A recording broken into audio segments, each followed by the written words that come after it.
एकान्ते मोहि सर्वमन्ते निश्चेते मुतो मरि मोर बोले किछि रखिनी हेउ इच्छा पूरण যাহা বাছি দেব মো পাই জীবন বা মরণ সুখ দুঃখ ভোগ বেদনা যাহা সুমো পাশে তুম্ভ দান বলি আদরে বরিনে বিহরসে গোটি গোটি তুম্ভ দান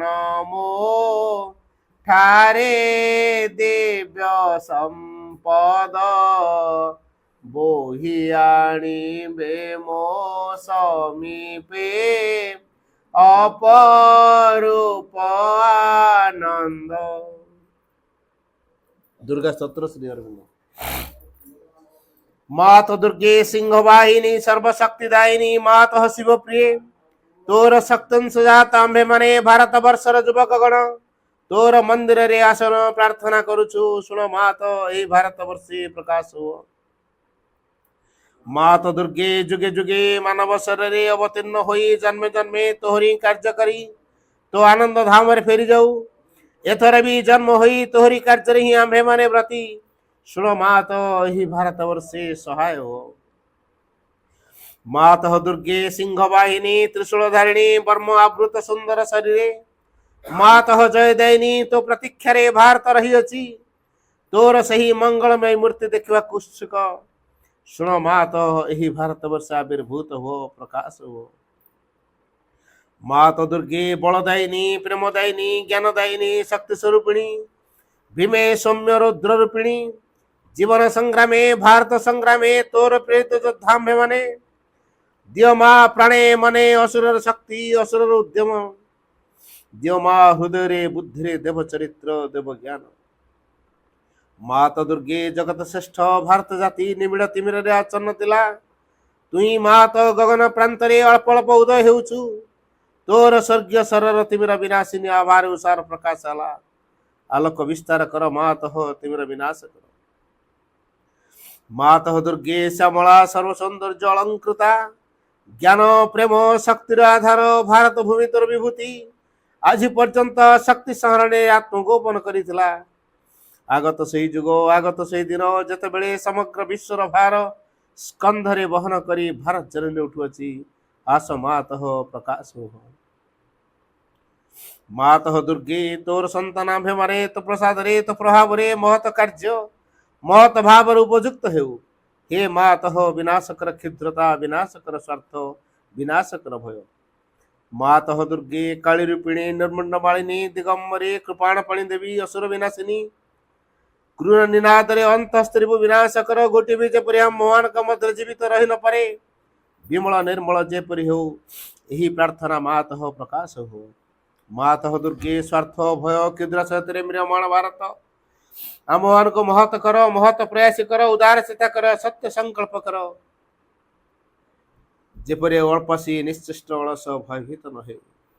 मात दुर्गे जोग शक्ति विस्तार करो आमे ही तोर प्रिय आर्य संतान आमोहन का मध्य लुप्त शिक्षा चरित्र मेधा शक्ति श्रद्धा भक्ति तपस्या ब्रह्मचर्य सत्य ज्ञान विकास करी जगत रे वितरण करो मानव सहाय दुर्गति नाशिनी जगदम्बे प्रकाश हो।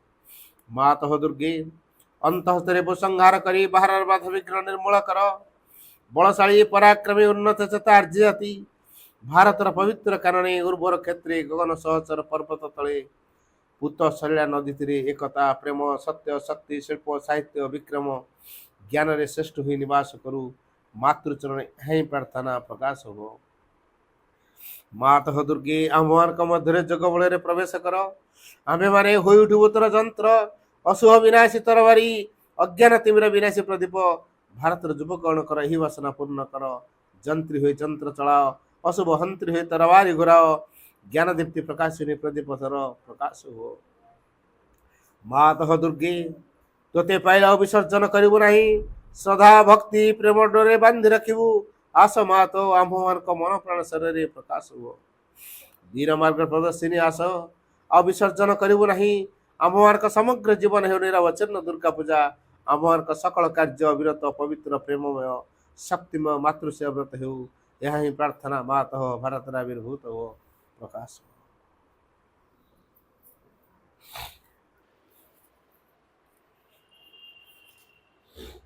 ଯଦି ଜୀବନ ପଥରେ ସକଳ ଭୟ ସଙ୍କଟ ଏବଂ ସର୍ବନାଶ ବିରୋଧରେ କବଚାବୃତ ହୋଇ ଚାଲିବାକୁ ଚାହଁ, ତେବେ କେବଳ ଦୁଇଟି ଜିନିଷ ପ୍ରୟୋଜନ।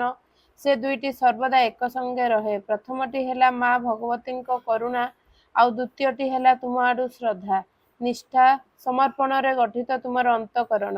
ତୁମର ଶ୍ରଦ୍ଧା ହେବା ଉଚିତ ଶୁଦ୍ଧ, ସରଳ ଏବଂ ପୂର୍ଣ୍ଣ।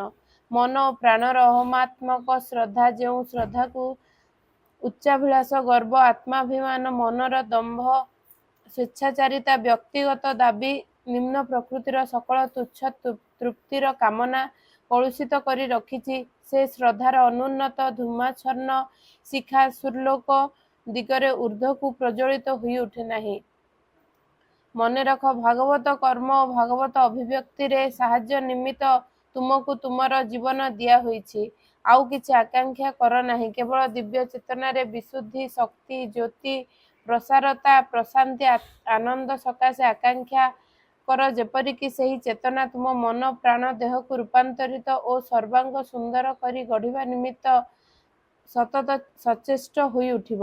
ଆଉ କିଛି ଚାହଁ ନାହିଁ। କେବଳ ପୃଥିବୀ ଉପରେ ତୁମ ମଧ୍ୟରେ ଯେଉଁମାନେ ଅଧିକାର ପାଇଛନ୍ତି, ଯେଉଁମାନଙ୍କୁ ଗ୍ରହଣ କରାହେଇଛି, ସେମାନଙ୍କ ମଧ୍ୟରେ ଭାଗବତ ଆଧ୍ୟାତ୍ମିକ ଅତିମାନସ ସତ୍ୟ ଓ ତାହାର ବାସ୍ତବ ସିଦ୍ଧିକୁ ଚାହଁ, ଏବଂ ଚାହଁ ସେହି ଅବସ୍ଥା ଓ ବ୍ୟବସ୍ଥା ଯାହାର ଆନୁକୂଲ୍ୟରେ ହେବ ଏହି ସତ୍ୟର ସୃଷ୍ଟି ଏବଂ ସକଳ ବିରୋଧୀ ଶକ୍ତି ଉପରେ ପୂର୍ଣ୍ଣ ବିଜୟ।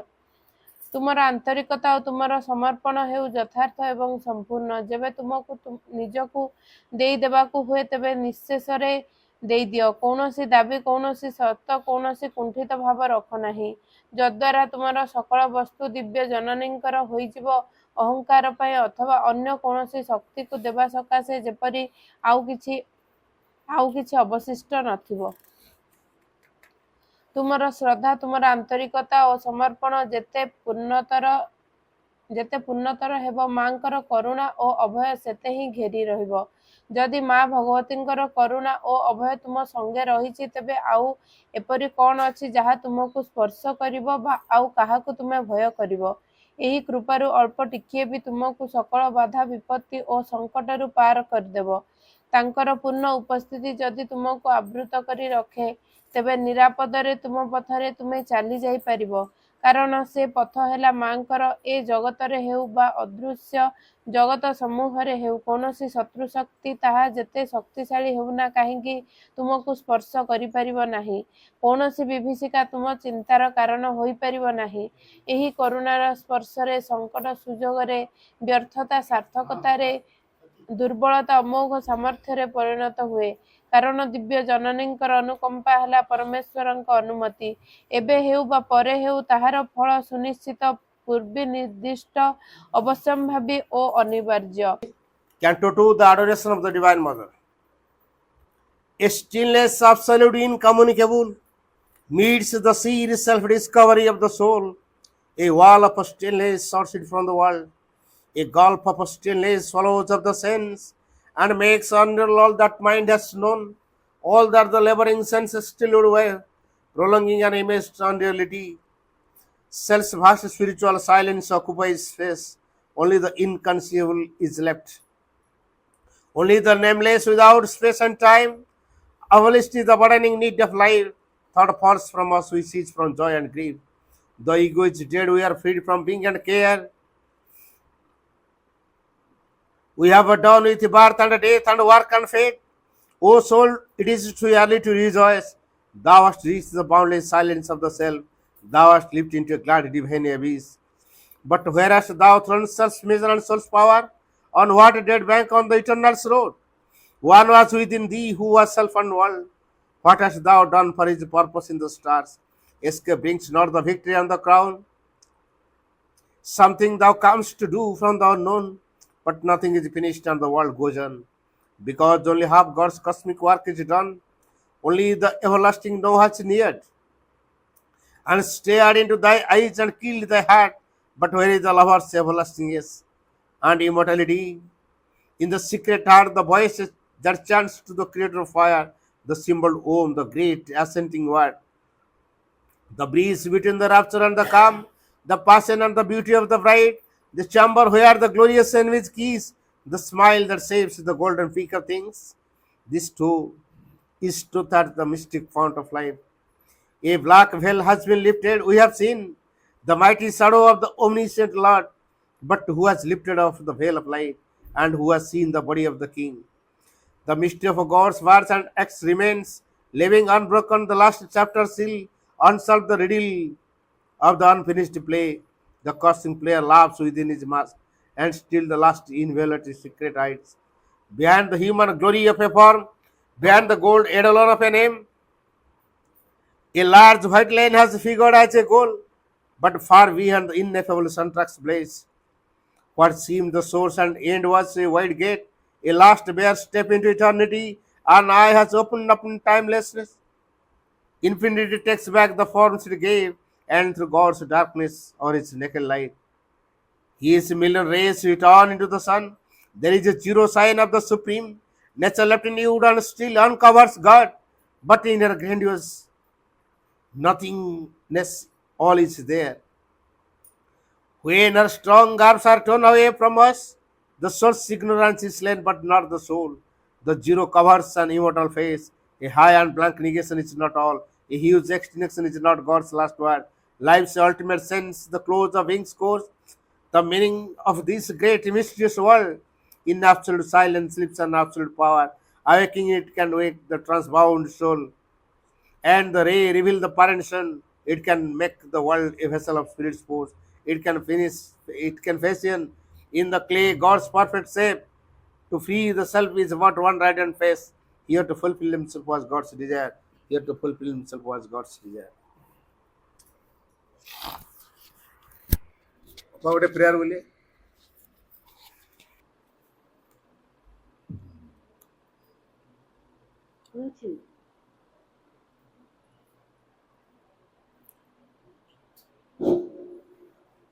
তুমি যাহারা জীবন সাথী ব্যর্থতা তার কিছু নাহি মা ব্যর্থতা তার কিছু নাহি তুমি যাহার জীবন সাথী ব্যর্থতা তার কিছু নাহি সবু বিফলতা সম্ভব করে পূর্ণতা সে রহি রহি মা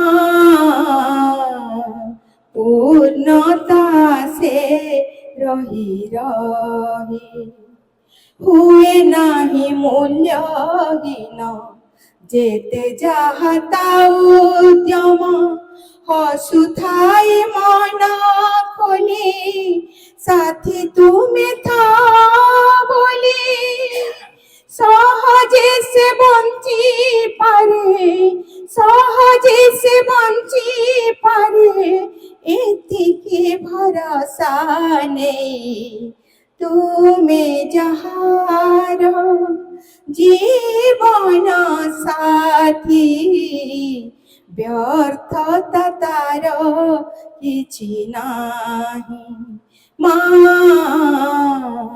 ব্যর্থতা তার কিছু নাহি তুম কৃপা তাউ পরে অবারিতে পরাঝরে পথ হুয়ে নিরাপদ লক্ষ্য হুয়ে সুনিশ্চিত সহজে সে বঞ্চি পারে, সহজে সে বঞ্চি পারে, এতিকি ভরসা নেই তুমি যাহার জীবন সাথী, ব্যর্থতা তার কিছু নাহি মা, ব্যর্থতা তার কিছু নাহি। সবু বিফলতা সম্ভব করে, পূর্ণতা সে রহি রহি মা, পূর্ণতা সে রহি রহি মা, ব্যর্থতা তার কিছু নাহি।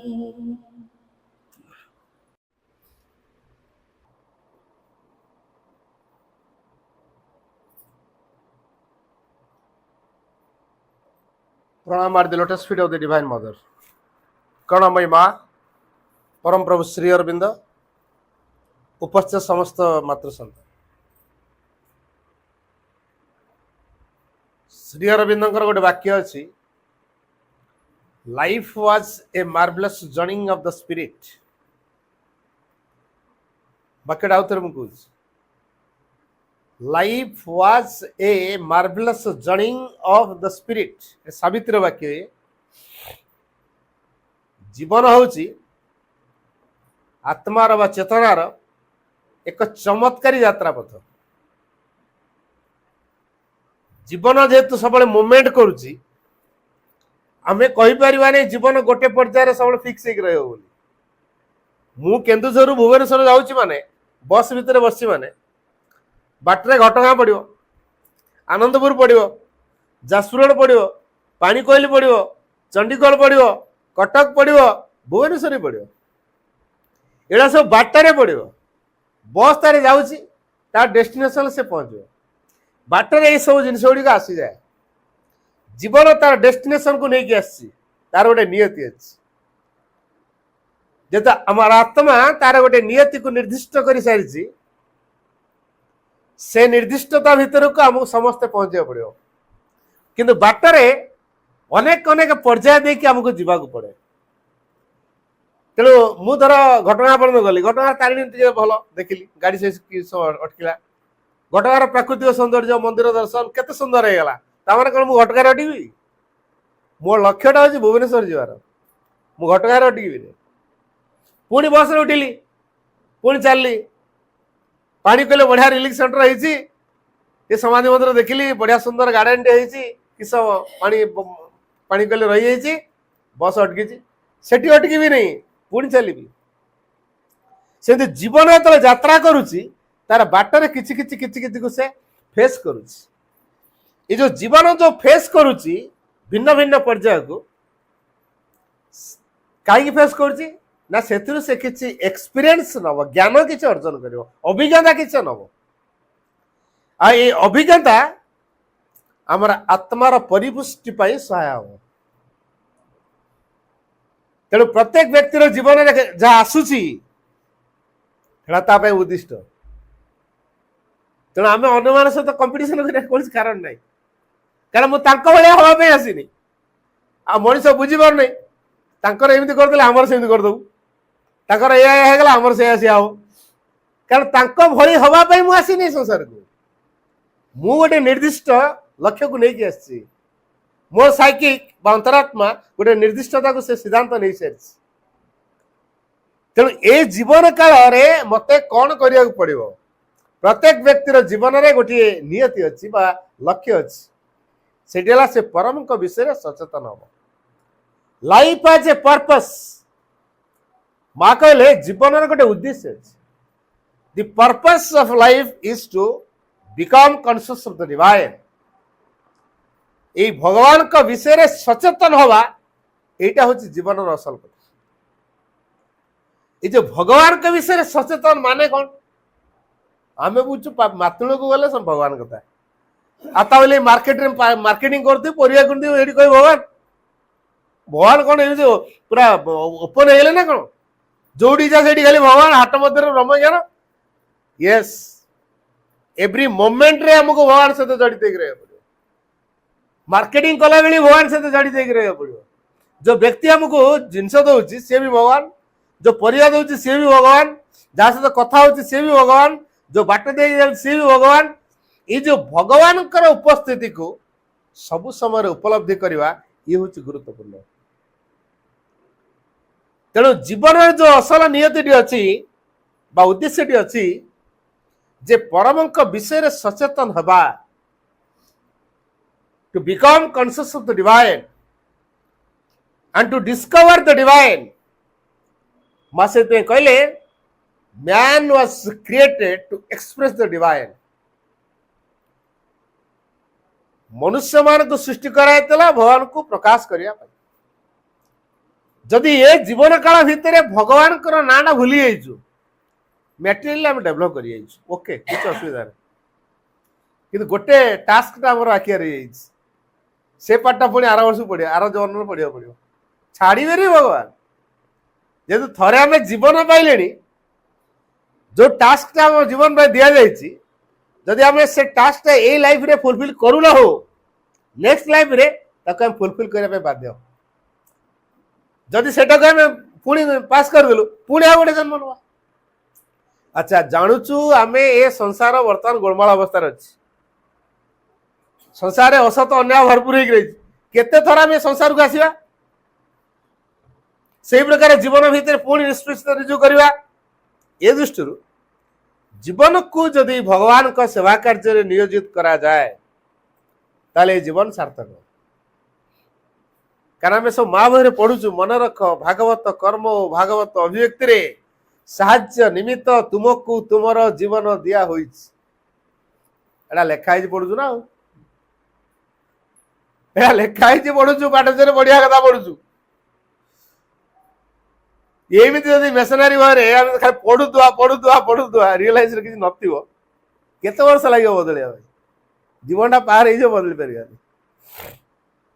तो थरे के प्रश्न कले कि से वाक्यटर भावार्थ कौन रियलाइज कले कि माँ आमको बारंबार सतर्क करों श्री अरविंद सतर्क करेले कहले जे मन रख माने भूलिया कथा नुह भागवत कर्म और भागवत अभिव्यक्ति भागवत कर्म कौटा आम तो भागवत कर्म कहले पाठचर कम भागवत कर्म ओके मातुलर कम भागवत कम स्कूल पाठचर सिमिर सम्मिलनी भागवत कर्म आ घरे हेडा भागवत कर्म मार्केट रे ऑफिस रे हेडा भागवत कर्म नुह यही चिंता चेतना आम भितर तैयारी जे प्रत्येकटी कर्म होची भगवान कर आमे से काम रे नियोजित हेचु को एटीट्यूड रे करूचु तारी ऊपर निर्भर करे से कर्म कौन हो कौन नहीं कर्म तो बढ़ी संसार सारा माँ कर्म बिछेड़ दी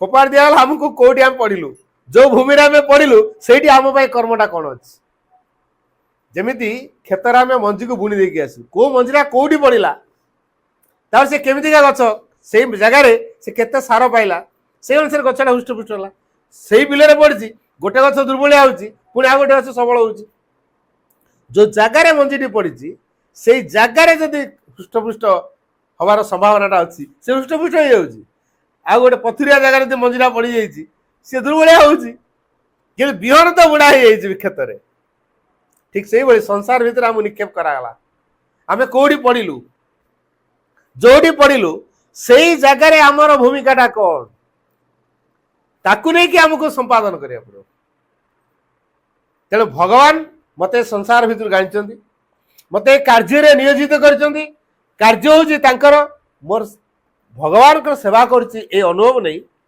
ऑनेस्टली करी गोटे बड़ जिनस हूँ ऑनेस्टी और रेक्टिट्यूड माँ से कहले fulfil your duties with honesty and rectitude.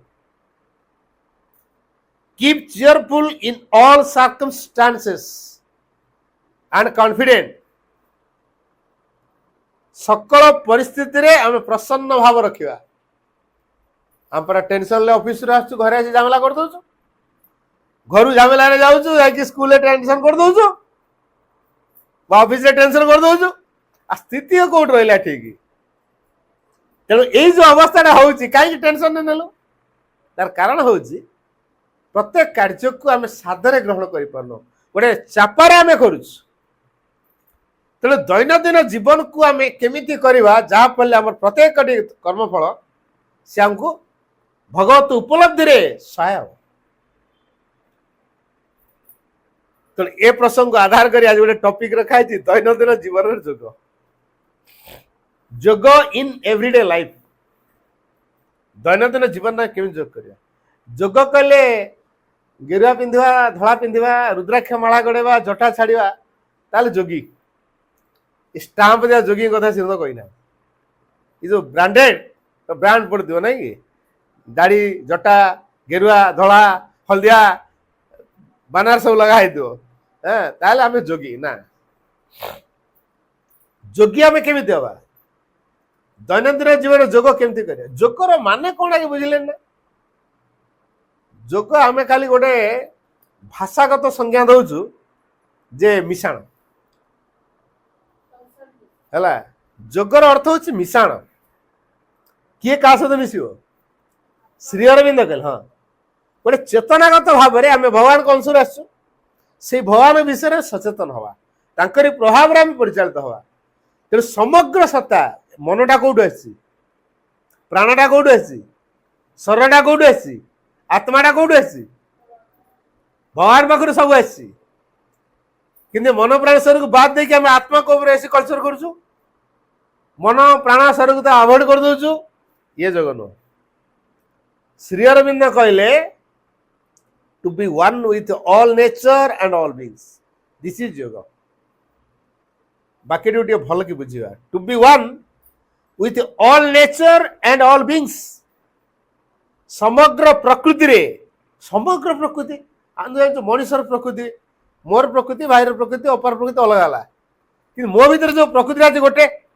ना मनर गोटे प्रकृति थी प्राणर आउ गोटे प्रकृति थी शरीर आउ गोटे प्रकृति थी आत्मार आउ गोटे प्रकृति थी मोर केते बैंक प्रति श्रद्धा तैयारी होती केते गोटे एसी टे किणवा केते फोर व्हीलर टे किणवा केते गोटे फ्लाट गोटे किणवा प्राणर यहाँ इच्छा से प्रकृति मनरे केते केते योजना कर दउछि या करी से या करी एति पैसा संचय करी जागा खंड किणी फ्लाट किणी भुवनेश्वर किणी पंचर किणी दिल्ली रे किणी आउ तापर कोन गोटे करिया तापर पिला छांग पे कर देथिले आउ चिंता नथियो माइंड रे योजना हला एटा काहर काम मन प्रकृति रे कार्य आ गोटे प्रकृति केमिति हला सेते श्रीरंग कहले to be one with all nature and all beings समग्र सत्तारे एवं समग्र प्रकृति रे आमे एक हवा एटा कि जोग एते सहज कथा नुहे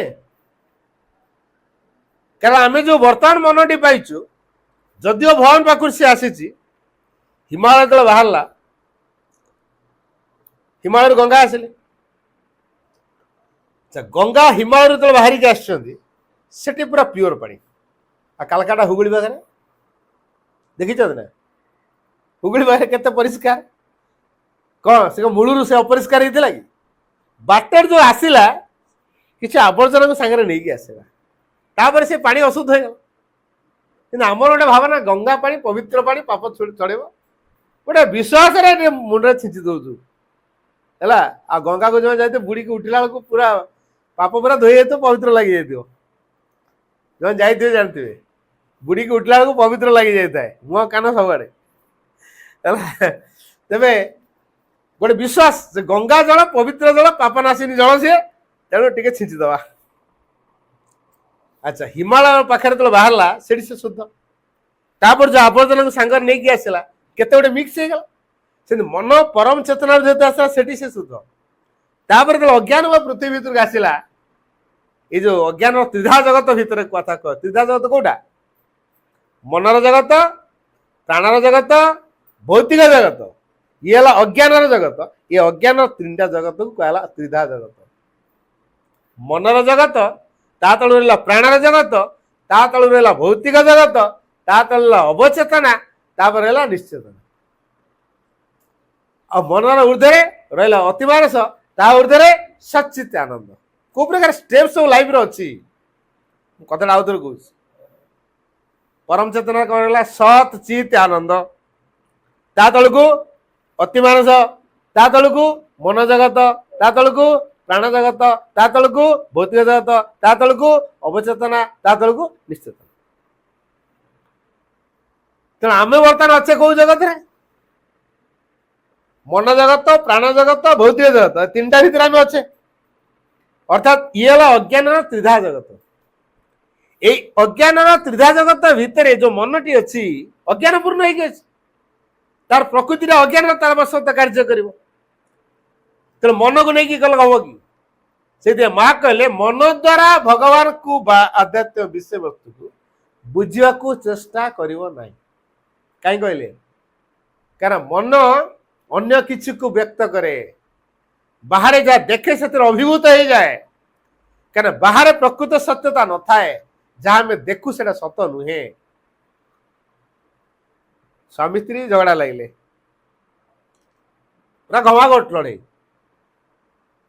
स्त्री कहला आउ एत कष्ट सही हम नहीं सुइसाइड कर दौड़ा पाखे नदी ब्रिज टा दौड़ी जाऊँगी पछे ता स्वामी भी दौड़ी उद्धार कर अच्छा ये पहुंचे मते ता स्त्री कौन खपकी डेई पड़ा लोके कौन जानले सुइसाइड करने डेला तापर ता स्वामी भी खपकी डेला लोके कौन जानले इटा लड़े लगे कि दी जन जाक सुइसाइड कर प्रकृत कथा कौन स्त्री सुइसाइड करने को डेउला बेले स्वामी ताको उद्धार करने आमको कौन देखा आमे कौन मंतव्य देलु जे दी जन जाक सुइसाइड करने डेले ठीक नी आम चिंताधारा ठीक तेणु एमती बाहर आम जहाँ देखू से आदौ ठीक कथा नुह बाहर एमती अनेक कथा मनीष आज लक्ष्य टू कहीं दूरे जाइए कि तार केतोड़े कारण अच्छे मनदास गोटे छोटिया कथा मुझे कहूँ मनदास कहले तार कहानी रे सारा संसार रे बर्तमान लोक मैंने कहीं निज लक्ष्य पथर दूरे जाइए आधार करी कहले कथा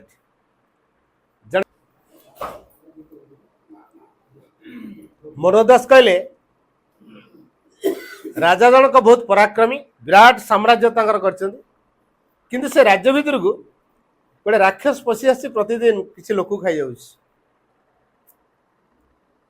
तो राजा गोटे अनाउंसमेंट देले जे ए लोक को जे मारदे पार से राक्षस जे मारदे पार मुझे अधे राज्य देवी तीन जन युवक चिंता कले आम आटेम नवा आम आटेम नवा देखा कौन हो एमती तो मरवा से मरवा राक्षस दिन दिन खाइद कहीं लड़े कहीं खाइबानी लड़े कर मारिया सी कहीं आम खाइब आम मारिया जदि जीतीगले राक्षस जब मरीगला ताल हम तो आम अधे राज्य मिल जाओ तीन जन से राजा को रिपोर्ट कला आम कल देख एटा बड़ दुर्दांत राक्षसटा तुम जो मारिदेल तो भल कथा जदि न मारी पाल मुझे तुमको शुणी देदेवी एटा मन रखी लगे आम राजी अच्छु तापर तीन जन जाक डकायत ये जो लोक तीन जन जाक गले से राक्षस को धरिया ता ठिकना राजा को मागी नेले गोटे पहाड़ उपर जगी रही सेटा हूँ मेन बाट जगिकी रही जो मैंने जाऊँ सब खाऊ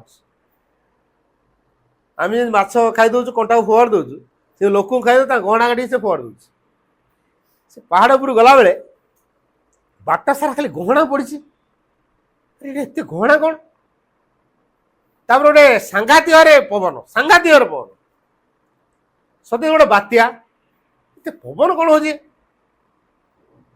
से जो राक्षसटा घड़रा मार्च पवन विश्वास को प्रकार राक्षसटा हो सी एमती रेट्रे श्वासक्रिया करुच्ची जे तार पवन श्वास जो पवन बाहर गछपत्र दौड़ी बात्या भाई को प्रकार राक्षसटा हो तार गला तापर पहुँचला बेलू बाटरे गुड़ाए गहना लोभ लगे गहना को आग गोटेले नवा केमी तो गाड़ी है गाड़ी टू अधिका है गोटे काम करवा आम भर जन को पठेदवा सी गोटे गाड़ी धरिक आस तापर आमे पैकिंग करवा ता लोड करवा तापर जीवा रखिकी आसवा राक्षस को मारिया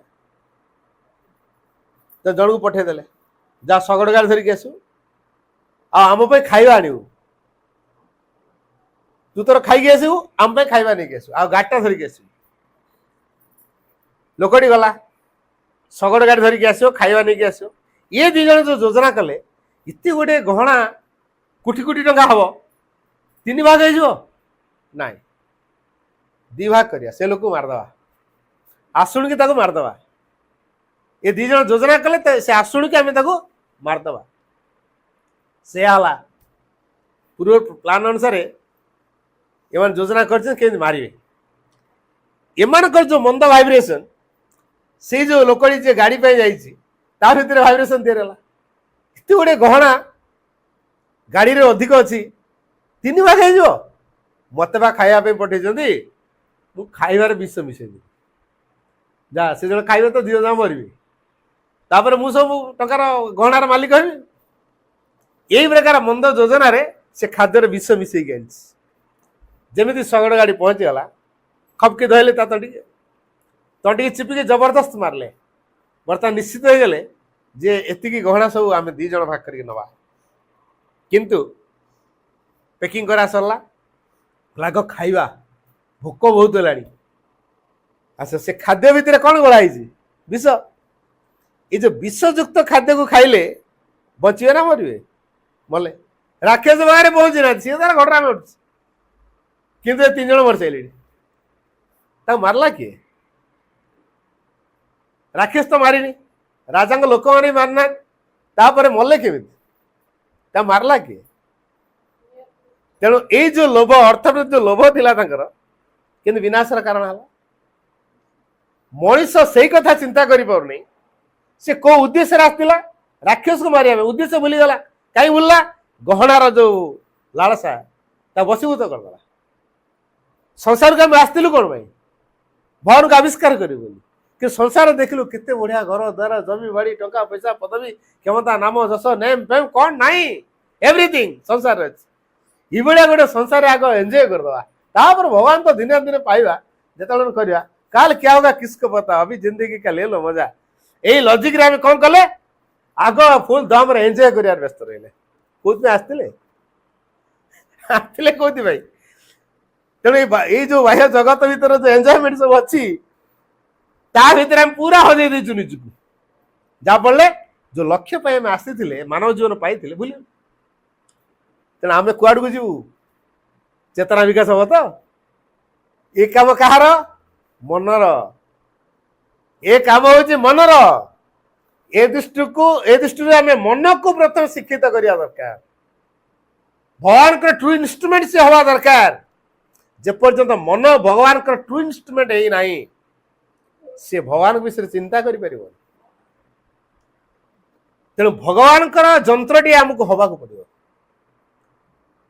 मन को आम से दिगरे निविष्ट करिया पड़ो जो मैंने भगवान को चिंता केवल करेंगे केवल भगवान चिंता करेंगे तापर जहा जहा दरकार संसार को भगवान पठे माने सी के बंचिता बाट करना मनुष्य कहीं चाहूँ जो आवश्यक अधिक चाहिए ना है लोभ आ लोभ है पापर कारण पाप है विनाशर कारण यही कथाटी को जो बुझी पार्थुआ ताला मन को क्या पाखे निविष्ट करिया केवल भगवान को चिंता करिबारे जे भगवान को चिंता कर भगवान अमर ना मरणशील भगवान अमर जे अमर को चिंता करिवो से अमर हबो ना नहीं आमे तो डेली रोग कथा चिंता करू रोग हबो ना नहीं चिंता करंतु आम माइंड तो दिया है चिंता करिया भाई हेले को कथा चिंता कर इमोर्टालिटी को ना मोर्टालिटी को मरणशीलता हूँ मृत्यु को चिंता करूँ ना अमरता को चिंता करूँ जे भगवान से इमोर्टाल तांको चिंता कले आमर इमोर्टाल भितर आम भितर काम कर सेल गुड़ाक किए किंतु आमर डर आजिकल केते प्रकार रोग सब है कौन करी कौन ना आम से कथा बेसी चिंता करी हताश निराश मन आउ ठीक रे काम कर पारे स्टेबल कंडीशन रही पारानी अस्थिर हो गला छानिया आसीगला भयभ्रांति आसीगला मन स्वीकार कर रोग को तापर कौन हम रोग हम ना नहीं मनीष कहीं रोग है मनीष रोग को चिंता कला माइंड तक एक्सेप्ट करे तो रोग है जब भगवान को चिंता करता जा हम आज अच्छी कल नी कौन मोर एटा फास्ट लाइफ ना लास्ट लाइफ केते केते लाइफ मोर आसीबो मृत्यु को एते डर कौन मृत्यु को भय कर कौन कारण ना हेटा जीवन गोटे पड़ जा मु आंदपुर को जीवी बाटर घटनाटा पड़ो से भगवान को लाभ करी बाटर मृत्युटा आसो मो अमर को लाभ बाटर मृत्युटा आसो मु मृत्यु बाट देकी जीवी आ मृत्यु को बाटर न भेटिकी केमी अमरत्व पाक जीवी तेणु केत आसो कहीं एत चिंता से विषय आम चिंता कर कौन कारण ना तेणु मन को आम भगवान को चिंता कर निविष्ट करवा से उद्दिष्ट जो प्राणटी पाइचु कौन भाई भक्ति को देखे भक्ति माने कौन कौन खाली फूल दौथुआ धूप बंद होता भक्ति एटा भक्ति एटा भक्ति ना एटा डेकोर भक्तिर डेकोर ये भक्ति ना मु आंठू माड़ी प्रणाम कली कि ना मुंड लगे प्रणाम कली ये जो पोस्चर फिजिकल पोस्चर धीरे धीरे से भक्ति आड़ा को किछटा सहायक हुए किंतु नॉट इटसेल्फ भक्ति हेल्पर भक्ति पर से हेल्पर से कह जाए गुरु गुरुजन मान को आंठू माड़ी प्रणाम करिया दरकार कहीं नम्रता तैयारी जड़े गुरु पाखे जहाँ आदर्श अच्छी जो शिक्षा अच्छी से संचरी आस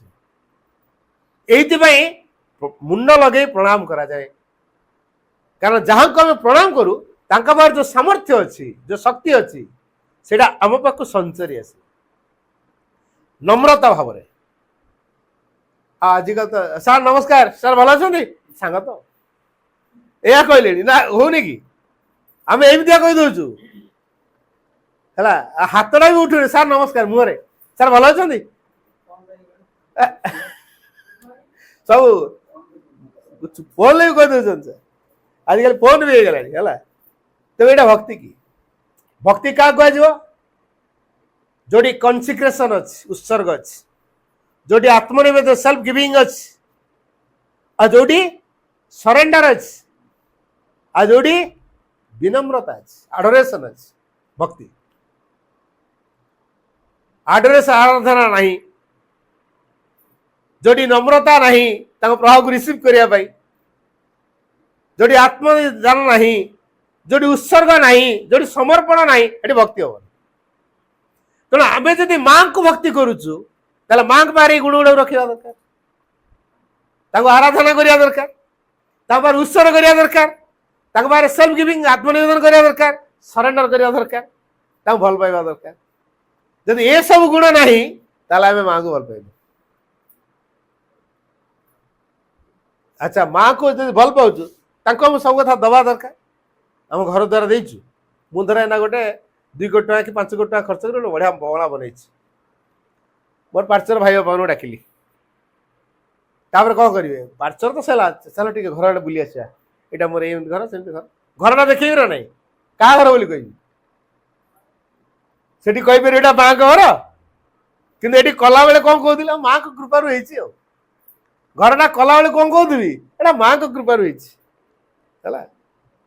मुझे गोटे प्राक्टिकल उदाहरण दूसरी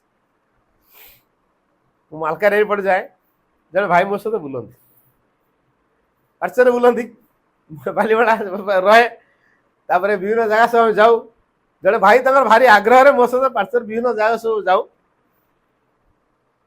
धीरे धीरे जेतु गोटे कॉलोनी भितर रही कंजी जगह भितर रही माँ कृपा कले बाहर गोटे जगह किला बढ़िया घरटे बनई जो गली भाई देखा नहीं मुझे भाई कह गली क्या देखा नहीं भाई सी ना पूरा परिवार लोक माने से आठी रोना कि बाटर गोटे जगह कि नुआ घरटे कर रोच 4 दिन खंड रहा फोन कली कौन भाई देखा दर्शन दौना मुझे आसली जानते ना तो हाँ आप जानी कौन करी भाई गोटे निरोला जगह घरटा कराई से घरटा को छाड़ी जापरनी मुझे माँ को कम करुले माँ कृपा कले गोटे जगह सुंदर घरटे कले जगह देले घर कले कौन ये घर जोगाड़ी है बोली आप घर कौन आप घर किए नहीं पढ़ाऊँ कि आप तो घरटा कले ठीक चोर नहीं जाए घरटा को कौन घरटा जगी कहते पाठ दर कम करुले बोली माँ कृपा कले आपको जगह मिलला घर कले पुणी आहरी कम कर आहरी कौन हम ଆମ ଘର ଜଗୁଆଳି ହେଲେ କଣ ମା ଆପଣ ଘର ଜଗୁଆଳି କରିବା ପାଇଁ ଘର ଦେଇଛନ୍ତି? ଆଉ ଭଲ ତ ଆପଣ ବୁଝୁଛନ୍ତି, କହିଲେ କଣ କରିବି ଭାଇ, ହେଲେ ମନଟା କଣ ବୁଝୁଛି କି? ନୂଆ ଘରଟା କେତେବେଳେ ଚୋର ପଶିଯିବେ, କଣ ନେବେ ଘରକୁ ନେଇକା କଣଟା ନେବେ? ଟଙ୍କା କିଛି ନେବେ, ସୁନା କିଛି ନେବେ ନା ଆଉ କଣଟା ନେବେ? ତମ ଘରଟା ନେଇ ପଳେଇବେ କି? ନାଇଁ ଖଟ ଚେୟାର ଟେବୁଲ ନେଇ ପଳେଇବେ? ତମ ଗଡରେଜ ଆଲମିରା ଫାଲମିରା ସବୁ ନେଇକି ପଳେଇବେ? ସୁନା ରୂପା କିଛି ନେବେ, ଟଙ୍କା କିଛି ନେବେ, ଏଇଟା ନେବେ ତ? ନା ତା ଆବଶ୍ୟକ ଦୋଷ ନେବ ଆଉ ବଲ ତମଠୁ ନେଇକି ତାକୁ ଦେବେ ଆଉ ପୁଣି ତମର ଦେଲା ଆବଶ୍ୟକ କାହାଠୁ ତମ ପାଖକୁ ଆସିବ। ତେଣୁ ଯାହା ଭଗବାନଙ୍କର ସେ ତ ସବୁ ମୋମେଣ୍ଟ ହବ, ଆଜି ଯାହାର ଦରକାର କାଲି ତାର ଦରକାର, କାଲି ତାର ଦରକାର, ଯାକୁ ମିଳିବ କାଲି ତାକୁ ମିଳିବ, ଏମିତି ହବ। ଆପଣ ପାଠ ତୋର କାହିଁକି ଆସୁନାହାନ୍ତି? ହେଲେ ତା ମନଟା ବୁଝିପାରିଲାନି, ଆଉ ଆସିପାରିଲା ନାହିଁ। ଶେଷରେ ଯୋଉଦିନ ଯିବି ତା ପୂର୍ବ ଦିନ ରାତିରେ ଫୋନ କଣ କରିବା ଭାଇ ବଡ ଦୁଃଖ, ଆଉ ଆପଣଙ୍କୁ ଟିକେ ଦେଖା କରିପାରିଲିନି। ମୁଁ ଦେଖା ବି କରିବା ପାଇଁ ଟାଇମ ନେଇ, ଘରୁ ଛାଡିକି ସେ ଯାଉନି ତ ନାଇଁ ଆଉ, ହେଲା ବଡ ଦୁଃଖ। ଆଉ ଦେଖା ବି ଟିକେ କରିପାରିଲିନି, କଣ କରି ଭାଇ, ଏତେ ବୁଲୁଥିଲେ, ଇଏ କରୁଥିଲେ, ମଜା କରୁଥିଲେ, ଆଉ ବୁଲି ବୁଲି ପାର୍ସଲ କରୁଥିଲେ, ପିକନିକ କରି ଖାଉଥିଲେ, କେତେ ମଜା ହଉଥିଲା। ହେଲେ କଣ କରିବା ଭାଇ, ଦେଖା କରିପାରିଲିନି, ମନ ଦୁଃଖ। ଆଉ ହଉ ଆରଥରକୁ ଆସନ୍ତୁ, ଶେଷ ରହିଲା ଆରଥରକୁ ଆସନ୍ତୁ ଦେଖିବା। ତେଣୁ ଇଏ କୋଉ ପ୍ରକାର ମାୟା ଭିତରେ ଫସିଛନ୍ତି ଚିନ୍ତା କରନ୍ତୁ। ଭଗବାନ ଠିକ ସେମିତି କରନ୍ତି, ଟେଷ୍ଟ କିଛି ଦେବେ, ତମେ ସେଥିରେ ବଶୀଭୂତ ହଉଛ କି ନାହିଁ? ଯେ ବଶୀଭୂତ ହେଇଗଲ ଭଗବାନଙ୍କୁ ଛାଡି ଦେଇକି ଗଲା ଆଉ, ଇଏ ଠିକରେ ଧରି ପାରିବନି। ତେଣୁ ଯାହା ଦିଆ ହଉଛି ସେଥିରେ ପରୀକ୍ଷା ଅଛି। ମୋର ଯାହା ଦରକାର ମତେ ଦେବେ, ମୋର ଯାହା ଦରକାର ମା ଦେବେ। ମୋର ଘର ଦରକାର ହେଲେ ଘର ଦେବେ, ଗାଡି ଦରକାର ହେଲେ ଗାଡି ଦେବେ, ପଦବୀ ଦରକାର ହେଲେ ପଦବୀ ଦେବେ, କ୍ଷମତା ଦରକାର ହେଲେ କ୍ଷମତା ଦେବେ, ଯଶ ଦରକାର ହେଲେ ଯଶ ଦେବେ। କିନ୍ତୁ ମୋର ତା ପ୍ରତି ଆସକ୍ତି ରହିବ। ଏ ଯୋଉ ପ୍ରାଣ ଭିତରେ ଆସକ୍ତି ମୁକ୍ତ ହେଲେ, କାମନା ମୁକ୍ତ ହେଲେ, ପ୍ରତିକ୍ରିୟା ମୁକ୍ତ ହେଲେ, ଦାବି ଶୂନ୍ୟ ହେଲେ, ଉତ୍ସର୍ଗର ଭାବ ରହିଲେ, ଭକ୍ତିର ଭାବ ରହିଲେ, ନମ୍ରତାର ଭାବ ରହିଲେ, ପ୍ରାଣ ଶୁଦ୍ଧିକରଣ ହବ। ତାହେଲେ ଆମେ ମାଙ୍କୁ ଠିକରେ ରିଏଲାଇଜ କରିପାରିବା। ଆଉ ପ୍ରାଣଟା ଦିଆଯାଇଛି ବୋଲି କଣ ଆମେ ଅସୁମାରୀ କାମନା ବାସନାକୁ ନେଇକି ମାତିଥିବା? ଏଇଥିପାଇଁ କଣ ପ୍ରାଣ ଦିଆଯାଇଛି? ତେଣୁ ଦୈନନ୍ଦିନ ଜୀବନ ଭିତରେ ଯୋଗ କରିବାକୁ ହେଲେ ଆମ ପ୍ରାଣକୁ ଆଗ ଶିକ୍ଷିତ କରିବା ଦରକାର, ମାର୍ଜିତ କରିବା ଦରକାର। ପ୍ରାଣ ଯଦି ଶିକ୍ଷିତ ମାର୍ଜିତ ନ ହଉଛି ସାଧନା ହବ ନାହିଁ। ଆଜିକାଲି ପିଲାମାନେ ବେଶୀ ଉଗ୍ର, ନକ୍ସଲାଇଟ କାମ କରିଦଉଛନ୍ତି, ପଇସା ପାଇଁ ଗଳା କାଢି ଦଉଛନ୍ତି, ବୋମା ଫୁଟେଇ ଦଉଛନ୍ତି। 16 ବର୍ଷର ପିଲା ଗୋଟେ ଡନ୍ ହେଇଯାଇଥିଲା, ଜାଣିଛନ୍ତି ନା? 16 ବର୍ଷର ପିଲା, ତାକୁ ପୋଲିସ ତାକୁ ଘେରେଇକିରି ମାରଲା, ହେଲା। 16 ବର୍ଷର ପିଲା ଡନ୍, 16 ବର୍ଷର ପିଲା, ଭୟ ନାହିଁ କାହା, କେତେ ବଡ ଇଣ୍ଟରନ୍ୟାସନାଲ ଡନ୍ ସେ ହେଇଛି, 16 ବର୍ଷର ପିଲାଟା। ତା ଭିତରେ ଯୋଉ ଡନ୍ ହବାର ଭାବଟା କେମିତି ହେଲା, ତାର ଭାଇଟାଲ କେତେ ଷ୍ଟ୍ରଙ୍ଗ। ପୋଲିସ ଡିଜିକୁ ସେ ଚ୍ୟାଲେଞ୍ଜ କରେ, ପୋଲିସ ଡିଜିକୁ ଚ୍ୟାଲେଞ୍ଜ କରିଦିଏ, ହେଲା। ଏମିତି ଦିନେ ସାଙ୍ଗ ସହିତ ଖେଳୁଥିଲା, ତାର ସାଙ୍ଗମାନଙ୍କ ମାଧ୍ୟମରେ ତାକୁ ମରାହେଲା। ରାଜସ୍ଥାନ ପାଖର ଘଟଣା, ୟୁଟ୍ୟୁବରେ ଦଉଥିଲା, ମୁଁ ଦେଖିଛି। ତେବେ ଚିନ୍ତା କରିବା ଯେ ଯୋଉ 16 ବର୍ଷ ପିଲା ଭିତରେ ଏଇ ପ୍ରକାର ଭାବନା କେମିତି ଅଛି? ତା ପ୍ରାଣର ଶିକ୍ଷିତତା ନାହିଁ, ନିମ୍ନ ପ୍ରାଣ ସେ ବଶବର୍ତ୍ତୀ ହେଇଛି, ଦାବି ପ୍ରତିକ୍ରିୟା ଉତ୍ତେଜନାର ସେ ବଶବର୍ତ୍ତୀ ହେଇଛି। ତାର ପ୍ରାଣ ଭିତରେ ଯୋଉ ଦାବି ପ୍ରତିକ୍ରିୟା ଉତ୍ତେଜନାକୁ ରଖିଲେ ପ୍ରାଣ ଶୁଦ୍ଧିକରଣ ହବ ତ? ହବ? ନକ୍ସଲାଇଟ କାମ କରିବା ପାଇଁ ବେଶ ସମୟ ଲାଗିବ। ଯୋଉମାନେ ଛୋଟ ଛୋଟ ବେଳୁ ଛୁଆମାନେ ଦାବି ପ୍ରତିକ୍ରିୟା ଉତ୍ତେଜନା ଏ ତିନିଟା ଭିତରେ ଯେମିତି ବଶୀଭୂତ ନ ହଉଛି, ଆମେ ଜାଣିଲେ ଆମର ପ୍ରତିକ୍ରିୟା ଆସିଲେ କଣ ହଉଛି, ଦାବି ରଖିଲେ କଣ ହଉଛି, ହେଲା। ଆମର କିଛି ଗୋଟେ ଦାବି ରହିଛି ପୂରଣ ହଉଛି, ଷ୍ଟ୍ରାଇକ୍ କରିଦଉଛନ୍ତି, ଆସେମ୍ବଲି ଘେରାଉ କରିଦଉଛନ୍ତି, ଷ୍ଟ୍ରାଇକ୍, ଆମର ଦାବି ପୂରଣ ହଉ, ସରକାର ତମ କଥା ଆମେ ଚଳିବନି, ହଙ୍ଗାମା କରିଦଉଛନ୍ତି ନା ନାଇଁ? ଆମେ ସ୍କୁଲ ବର୍ଜନ କରିଦବୁ, ଆମେ କଲେଜ ବର୍ଜନ କରିଦବୁ, ପାଠ ପଢେଇବୁନି, ପରୀକ୍ଷା କରିବୁନି, ହଙ୍ଗାମା କରୁଛନ୍ତି ନା କଣ ପାଇଁ? ଦାବି ପୂରଣ। ଏ ଯୋଉ ଦାବି ଶବ୍ଦଟା ଆସିଲା କୋଉଠୁ? ଆମ ପାଇଁ ଯାହା ଦରକାର ସେଇଟା ମିଳିବ, ଅବଶ୍ୟ ମିଳିବ। ଦାବି ପୁଣି କାହିଁକି ଦରକାର? ଯୋଉ କାମ କରୁଛୁ ସେଥିରେ ଆମେ ସାଟିସ୍ଫାଏଡ୍ ନୁହଁ, ଯୋଉ କାମ କରୁଛୁ ଯେହେତୁ ଆମେ ସେଥିରେ ସାଟିସ୍ଫାଏଡ୍ ନୁହଁ, ତେଣୁ ଆମେ ପ୍ରତିକ୍ରିୟାଶୀଳ ହଉଛୁ। ଯୋଉ କାମ କରାଯାଉଛି ସେଥିରେ ଆମେ ସାଟିସ୍ଫାଏଡ୍ ହେବା ଦରକାର। ସାଟିସ୍ଫାଏଡ୍ ନହେଲେ ଦାବି ହଉ, ଏଇଟା ମୋର ଦରକାର, ନହେଲେ ଚଳିବନି। तेणु प्राण भितर जो दाबी उत्तेजना प्रतिक्रिया ये तीन टाक टिके शांत करवा केवल क्रियाशील दबानी दाबी मुक्त रहा प्रतिक्रिया मुक्त रहा उत्तेजना मुक्त रहा ताले कौन हवा नम्र हवा भक्ति रखा आत्मनिवेदन भाव रखा श्रद्धा रखा ताले तांकरी आदर्श को जीवन प्रतिफलित कर आ गणेश मूर्ति को थोड़ी तू पूजा करतलु बाबा गणेश विघ्न नाशक गणेश केते सुंदर भाव आयोजन कर डीजे फिजे लगे बजे देलु भक्ति भसाणी दिन डांस हेटी पुलिस भी जगी दियो पिया होतो कहीं पुलिस परमिशन दे दियो भसाणी बेले परमिशन पी की डांस करियो डीजे आगे एटा भक्ति की पूजा कला बेले ब्राह्मण आस्ते पूजा करे पुष्पांजलि दियो है फूल को फोपाड़े थोड़ी पेंट करेंगे एटा भक्ति पुष्पांजलि कौन करा जाए समस्त हाथ में मुठे मुठे तुलसी से बरगोली पत्र फूल धरती है गोटे मंत्र फोपाड़ पड़े किए पचर दियो से फोपाड़ कौटी बात गणेश थो मिले बेंट एटा भक्ति ना तेणु समाज के कुसंस्कार परिचालित हो समाज एवं केमी कुसंस्कार ग्रस्त होगी पुणी आम भल करा पुणी आम आडप्ट कर नवा यहीटा कौन शिक्षा तेना प्राण को आम शिक्षित करवा भक्ति माने पाखे नवेदन करवा फूलटी नहीं चरण दे पार श्रद्धार सहित दूर फोपाड़ा तेणु फूल को ये करा जाए भगवान को चरण नवेदन कर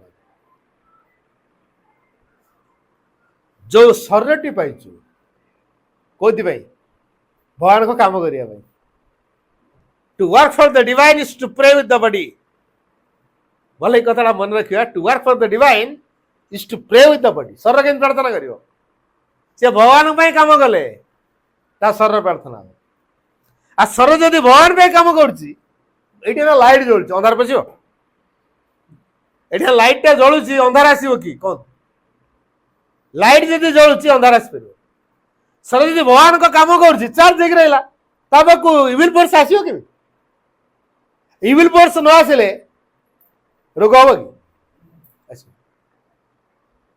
गोटे समय अच्छी मुझे परा से कथा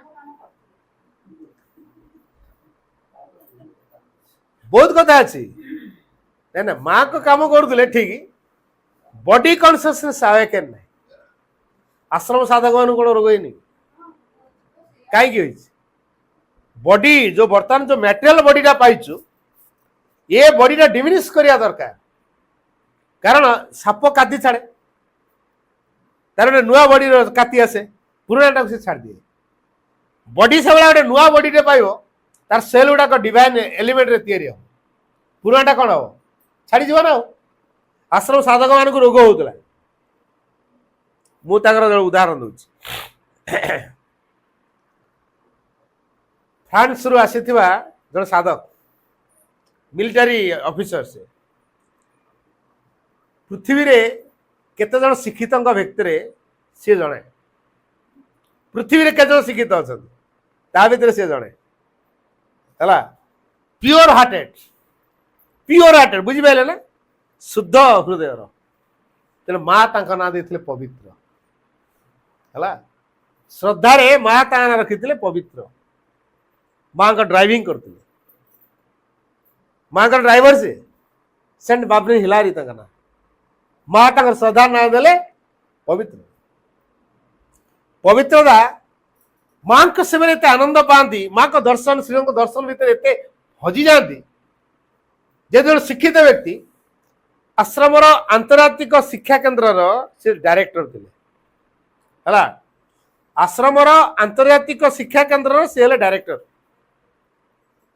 शेष आईसाइट एमती बाहर माँ तो मना कले तमें आ ड्राइविंग कर माँ ड्राइविंग माँ को गाड़ी को चल शेष एमती अवस्था कैंसर हो गला घोषारी आसे माँ को मागी माँ मो जीवन रे सब जिते कष्ट भोगार अच्छी मत यही लाइफ रे दे दियो यही लाइफ रे दे दियो कारण यही लाइफ रे मु तुमको पाई हुए तो परवर्ती लाइफ रे एमती तुम स्थूल सानिध्य आसीपे न आसीपे चालाक लोक ना मूर्ख लोक सी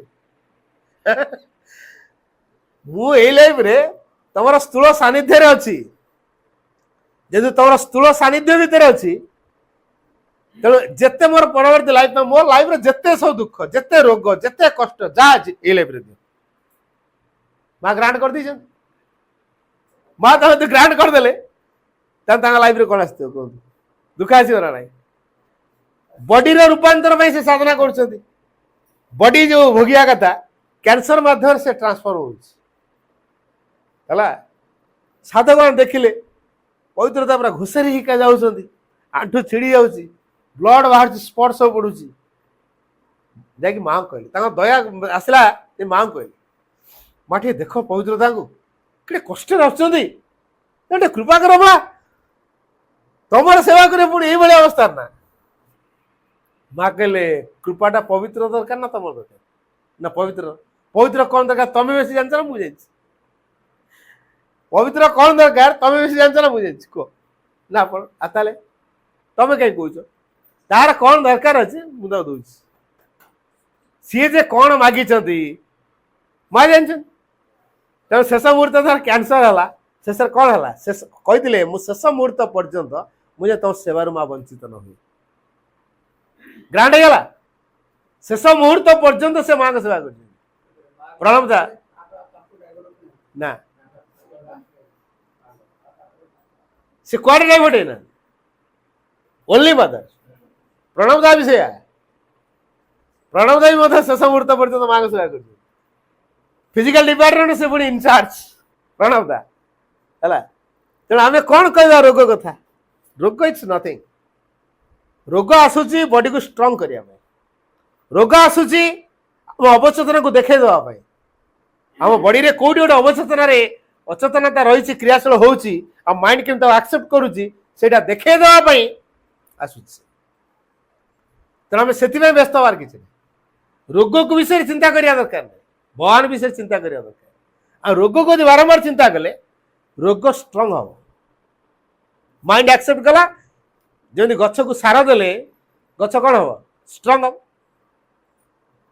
यहाँ जीवन तरीका नुह जीवन बंचा तरीका नुह जीवन बंचा भगवान सहित जोड़ी तेनाली जो शरीर दिखाई अचेतना भितर को शर न पहुंच खाइबा से प्रकार हम कौ प्रकार खाद्य ना मो शरीर अचेतना भर जीव ना शोवा कौ समय शोवा राति 3:15 रु भोर 5:15 पर्यंत डॉक्टर आम घर को आम से शोच रोग हम ना नहीं कौन माँ गोटे जगह लिखी 3:15 रु भोर 5:15 ये 2 घंटा टाइम टा आम सब शोई था कि से मुहूर्तटा ब्रह्मचेतना प्रखर भाव में क्रियाशील है सी से समय अलर्ट रहिले तार प्रभावटा कौन प्रकार रोग को भर्ती कर कौन प्रकार से समय अलर्ट रोनु बढ़िया कथा तेरे से श्री अरविंद राति 2टा बेले गाधे जाते बाथरूम कौन भाई फ्रैक्चर हो गला गोड़ झुंटी पड़े जो बाघ चमड़ाटा मेडिटेशन करते झुंटी पड़े वीरशक्ति अटाक करदेला झुंटी पड़े आंठुटा एमती भाव बाघर मुह पर पड़गला जे बाघ चमड़ार जो मुह पर्सनटा तारी पड़े आंठुटा पूरा आंठू जाप भाया पूरा चुरचुरा हो गला जहाँफल से सजाड़ी हेनी तेणु श्रीनंद को आउ चलिया संभव हो पाला वीरशक्ति गोटे मुहूर्त अटाक अच्छा से 2टा कौन जाते ना बाथरूम कौन भाई नित्यकर्म सारिकी से ब्रह्मचेतना रे यहाँ डेली रुटीन आम कौन 2टा बेले उठिक नित्यकर्म सारिकी ब्रह्म मुहूर्त अलर्ट हो रही पार अतिमानव चेतना 1969 डिसेम्बर 31 तारीख राति मसीहा भी कहे तारीख भी कहे 1969 मसीहा डिसेम्बर मास 31 तारीख 1969 मसीहा जानुआरी मास हवा पूर्व 1 तारीख पूर्व 31 तारीख राति 12टा पर अतिमानव चेतना डिसेंड कला मासटा देखिए अलर्ट थे 2 घंटा पर्यंत माँ ताको ऑब्जर्व कर निज भितर नेले 2टा ରୁ 4टा पर्यंत माँ ताको निज भितर रखिले 4टा परे 3 जन व्यक्ति माँ का कांटेक्ट आसते से बनानी बनानी कही से संचरइले जो अति मानव चेतना में 1969 मसीहा जनवरी 1 को कहीं आश्रम पालन कला यहीटा स्पेसिफिक कज ये अति मानव चेतनार अवतरण होफल मानव अति मानवटा निश्चित हो 1969 मसीहा डिसेम्बर 31 तारीख राति 12टा पर माँ अलर्ट थे।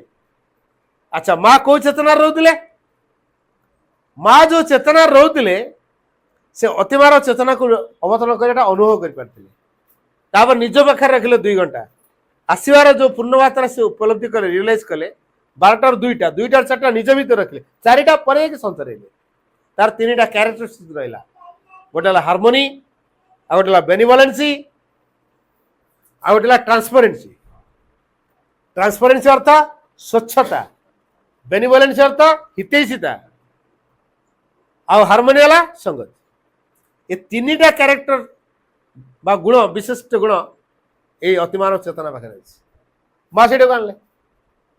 अच्छा माँ ताले से ब्रह्म मुहूर्त अलर्ट दिले ना नाई कहूँ आम तो से समय शोचु तेणु शोबारे कौ प्रकार पुणी नियम दरकार सतन स्वथन बोली गोटे नियम लिखते माँ मातृश्रावणी 15 भाग बही स्वथन बोली गोटे नियम लिखाई शरीर संपर्क में माँ का अनुभूति बोली गोटे चैप्टर अच्छी से स्वथन बोली गोटे नियम लिखाई स्वथन माने कौन बिछणार बेडसीटा पकड़े केते सफ्ट आमको से प्रकार एक सफ्ट बॉडी जावा पड़ो आम जो से प्रकार एक सफ्ट बॉडी जावा आम बॉडी जो सफ्ट हो अर्थात अवचेतन ता भीतर को प्रवेश कर ना अचेतन ता भीतर क्रियाशील हो पार शरीर अनिश्चेतन भीतर को जीव ना तेणु शरीर जेहेतु निश्चेतन भीतर को जीव ना ये शरीर कौन कर भगवान का प्रभाव को रिसीव करने योग्य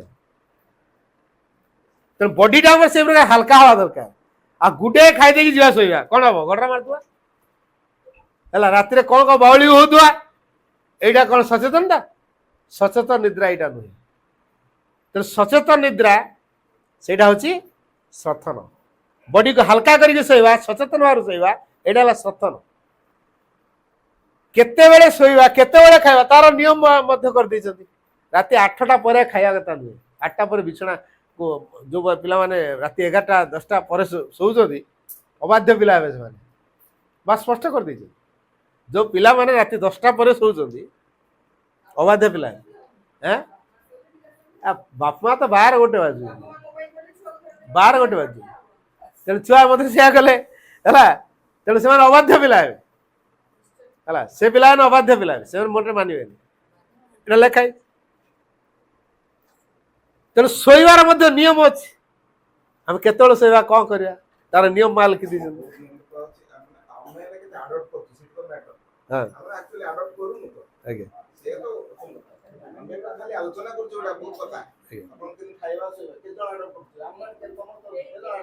ना आम प्रथम पर्याय गुड़े कथा जानवर अच्छी आगे आगे जानुचे भितर से भावना तैयारी ऑटोमेटिक किछि किछि किछि किछि परिमाण प्रयोग हो जानिबाटा आगे हो ना आग जानिबाटा हो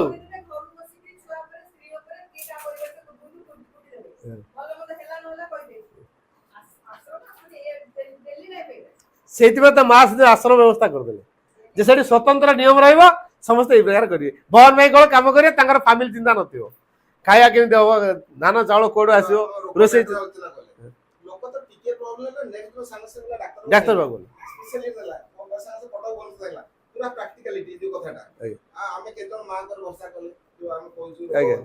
सामान्य प्रॉब्लम है हम संग डाक्टर को जाइए एडम समस्या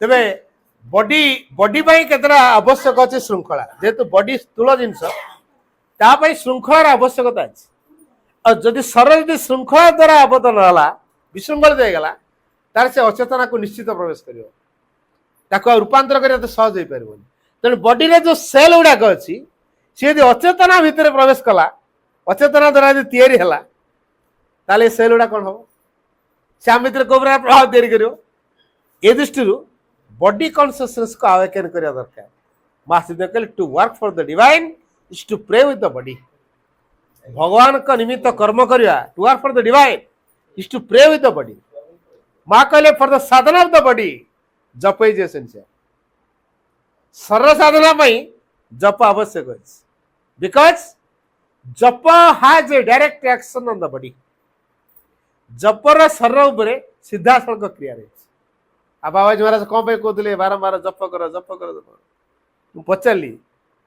आप तो प्रत्येक कथा लिखुंट माँ यही नाम निरंतर जप कर माँ को दृढ़ विश्वास भरोसा रख आ मुझे छुआ दिन दौची यार सिक्रेट कौन मुझे बुझीपारनी मत कहते जप आम केमती कर बड़ बाटे कर बड़ बाटे माँ माँ माँ माँ नॉन स्टॉप माने ब्रेक जमी न हो आम फिर राहा टे नौ अटकी जाऊँ पुणी ना अहरह चलो शोला बेले भी चलती जप करके शो पड़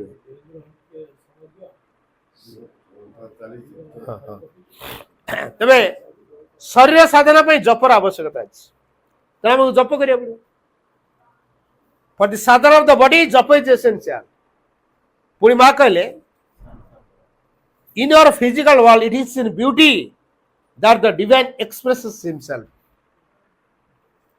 वाक्यटा गोटे भल कि तर्जमा करवा वाक्यटा गुरुत्वपूर्ण वाक्यटे माँ कहले इन योर फिजिकल वर्ल्ड आमर भौतिक जगत रे it is in beauty that the divine expresses himself आ बॉडी होची तार माध्यम बॉडी माध्यम रे डिवाइन ब्यूटी को प्रकाश करा जाए बॉडी भीतर सामंजस्य रहा दरकार सौंदर्यगत ज्ञान रहा दरकार तेणु ये से कौन कर बॉडी रूपांतर माँ कहले in work aspiration towards perfection is true spirituality and true spirituality transforms life कथा आउ थे कह in work aspiration towards perfection कर्म मध्य पूर्णता अभिष्ठा करवा यथार्थ आध्यात्मिकता ट्रू स्पिरिचुअलिटी ट्रांसफॉर्म्स लाइफ यथार्थ आध्यात्मिकता जीवन को रूपांतर करे तेना आम जीवन को जब रूपांतर करने को चाहूँ ताल आम भगवान कर्म करवा कर्म भितर पूर्णतार अभिष्ठा रखा तेणु शरीर कर्म कर मन ज्ञान बाहक हम प्राण भक्ति देखेब एवं हृदय प्रेम रतरा कथा कहली हृदय प्रेम मनरे दिव्य ज्ञान प्राणरे दिव्य शक्ति आ शरीर दिव्य सौंदर्य प्राणरे भक्ति रहिले से शक्ति आसो जे भक्ति आराधना कर शक्ति मिल बिना भक्ति शक्ति मिल तो शक्ति पाइबापी भक्ति दरकार तो भक्ति जे जेते करिवो से सेते शक्ति पाइब माँ को भक्ति कले माँ शक्ति देला तेरे भक्ति माध्यम शक्ति पाइबा तेणु प्राण रे आसो शक्ति आसो भक्ति माध्यम ज्ञान दिव्य ज्ञान आसो मनरे शरीर दिव्य सौंदर्य एवं हृदय प्रेम ये चारिटा प्रभाव को लेकिन जब आम जीवन यात्रा को संगठित करवा आमर दैनंदिन जीवन दिव्य हो पार बर्तमान वीरेन्द्र भाई अच्छा से किस समय आलोचना रखिए बर्तमान वीरेन्द्र भाई को अनुरोध कर करुणामयी माँ परम प्रभु श्री अरविंद समवेत मातृप्रेमी भाई और भौणी मान बहुत सुंदर भाई आलोचना पर आउ कौन बा कह दर्शन तत्व प्राय समस्त भितर फिड हो रही थाए गोटे घंटा कि 45 मिनिट आम तो अध्यापना ये करूँ गोटे 45 मिनिट भितर जहाँ रिसीव करने कथा समस्ते आम रिसीव करूँ ता परवर्तीटा केवल बाह्य आलोचन जाए तथापि आम जे आलोचना को आसचे आलोचना परिसर को ये आलोचना परिसर रे कहूँ जे आमर जो यात्रा मैटर रु सुप्रीम पर्यंत अतएव यही जो आम जणी करुचे आसिकी पहुँची जाइए आम मानव चेतना रे ता पूर्वर मांकड़ चेतना मध्य थिला ये मांकड़ चेतना रे मु एठु गोटे इंटरेस्टिंग कथा ये कहूँ जे मांकड़ चेतना को हठात थरे भगवान सभा को आसिकी कहिले जे ଆପଣଙ୍କ ପାଇଁ ଏକ ନୂତନ ସୁଯୋଗ ଆସିଛି, ଏକ ଏକ୍ସଟ୍ରିମ୍ ଲାଇନ୍। ସେ ଯେଉଁ ଲାଇନ୍ ଅଛି ଲକ୍ଷ୍ମଣ ରେଖା, ତ ଯଦି ତଳେ ରହିବ ତାହେଲେ ତୁମେ ସବୁଦିନ ପାଇଁ ଏଇ ମାଙ୍କଡ଼ ଚେତନା ଭିତରେ ହିଁ, ପଶୁ ଚେତନା ଭିତରେ ହିଁ ରହିଯିବ। ଏବଂ ଯଦି ଊର୍ଦ୍ଧ୍ୱକୁ ଯିବ, ଏକ ଊର୍ଦ୍ଧ୍ୱତର ଚେତନାରେ ତୁମେ ବାସ କରିବ। ତୁମ ପାଇଁ ସୁଯୋଗଟିଏ ଆସିଛି, ତୁମେ ମାନବ ହବ। ତୁମେ କିଏ କିଏ ମାନବ ହବ, ତୁମେ ସବୁ ଖୁସି ତ? ତୁମେ କ'ଣ ଚାହ? ସେମାନେ କହିଲେ ମାନବ, ସେମାନେ କିଛି ବୁଝିପାରିଲେନି, କାରଣ ମାନବ ଚେତନା ସେ ପର୍ଯ୍ୟନ୍ତ ପୃଥିବୀ ପୃଷ୍ଠକୁ ଆସିନି। ଅତଏବ ସେ ତାଙ୍କରି ଭାଷାରେ ବୁଝେଇ ଦେଉଛନ୍ତି ଭଗବାନ ଯେ ଦେଖ, ତୁମେ ଯେଉଁ ଅବସ୍ଥାରେ ଅଛ, ଏଇ ଅବସ୍ଥା ଠାରୁ ଆହୁରି ଏକ ଉଚ୍ଚତର ଅବସ୍ଥା ଆସିବ, ଯେଉଁଥିରେ କି ତୁମେ ଏବେ ବୁଝିପାରିବନି ମାନବ କ'ଣ କ'ଣ କରିବ। ଅତଏବ ଭାଇମାନେ, ଆମେ ଆଜି ମାନବ ଚେତନାରେ ପହଞ୍ଚି ଯାଇଛେ। ଏଠି ମଧ୍ୟ ମା ଘୋଷଣା କଲେ 1969 ମସିହା ଯେଉଁ ଅତିମାନସ ଚେତନା ଆସିଲା, ଆମେ କୁଆଡ଼କୁ ଯିବା? ସେଇ ଲାଇନ୍ ଭିତରେ ଲକ୍ଷ୍ମଣ ରେଖା ତଳକୁ ଯିବା ନା ଉପରକୁ ଯିବା? ଅତଏବ ଉପରକୁ ଗଲେ ଆମ ପାଇଁ ସ୍ୱର୍ଗ ବା ଦିବ୍ୟ, ଟୁ ବି ଡିଭାଇନ୍, ଦିବ୍ୟତ୍ୱରେ ପରିଣତ ହେବା। ଏବଂ ତଳକୁ ଯଦି ଯିବା ତାହେଲେ ଆମେ ସବୁଦିନ ପାଇଁ ଏଇ ପାଶବିକ ପଶୁ ଚେତନା ଏବଂ ମାନବିକ ଚେତନାରେ ହିଁ ରହିଯିବା। ଚିନ୍ତା କରନ୍ତୁ ତ ଥରେ, ସେଦିନ ଯେଉଁ ମାଙ୍କଡ଼ମାନେ କହୁଥିଲେ ଯେ ଆମର ଯଦି ଆମେ ମାଙ୍କଡ଼ ହେବୁ, ଆମର ଲାଙ୍ଗୁଡ଼ଟି ରହିବ ତ? ଅତଏବ ଲାଙ୍ଗୁଡ଼, ସେମାନେ ଯେଉଁ କହୁଥିଲେ ଆମେ ଯଦି ଲାଙ୍ଗୁଡ଼ ନ ରହିବ ଆମର ଗାରିମା କେଉଁଠି? ଆମେ ଡିଆଁ ଡିଇଁ କରିବୁ, ଆମେ ବିଭିନ୍ନ କଥା କରିବୁ। ଏଠି ଚିନ୍ତା କରନ୍ତୁ, ଆମର ଯଦି ମନୁଷ୍ୟ ଚେତନା ଭିତରେ ଏଇଠି ଲାଙ୍ଗୁଡ଼ ଥାନ୍ତା, ଆମେ ବସିବାର କେତେ ଅସୁବିଧା ହେଇଥାନ୍ତା। ସିଲେଇ ଏବଂ ଇଏ ଠାରୁ ସ୍ୱତନ୍ତ୍ର ଦରଜି ହେଇଥାନ୍ତେ, ସ୍ୱତନ୍ତ୍ର ସବୁ କିଛି ହେଇଥାନ୍ତେ। ଅତଏବ ଆମେ ଏଠି ମାନବ ଚେତନାରେ ବୁଝିପାରୁଛେ ଯେ ମାଙ୍କଡ଼ର ଅବସ୍ଥା ଯଦି ଲାଙ୍ଗୁଡ଼ ଥିଲେ କ'ଣ ଏଇ ମାଙ୍କଡ଼ ଚେତନା କ'ଣ ଏବଂ ମନୁଷ୍ୟ ଚେତନା କ'ଣ। ଅତଏବ ମାଙ୍କଡ଼ ହେଇକି ବୁଝିପାରିବନି କେବେ ମାନୁଷୀ ଚେତନାଟା କ'ଣ। ଅତଏବ ମନୁଷ୍ୟ ଆଜି ବୁଝିପାରିବନି। ମା କହିଲେ ଯେ ତୁମେ ଅତିମାନବ ହବ, ତୁମ ପାଇଁ ନୂତନ ସୁଯୋଗ ଆସିଛି 1969 ମସିହାରୁ, ନା ଏଇ ନିମ୍ନରେ ରହିବ ତଳେ ଏବଂ ପାଶବିକ ଏଇ ପଶୁ ଚେତନା ଭିତରେ ସବୁଦିନ ପାଇଁ ବା ଏଇ ପ୍ରବୃତ୍ତି ଚେତନା ଭିତରେ ସବୁଦିନ ପାଇଁ ତୁମେ ରହିଯିବ।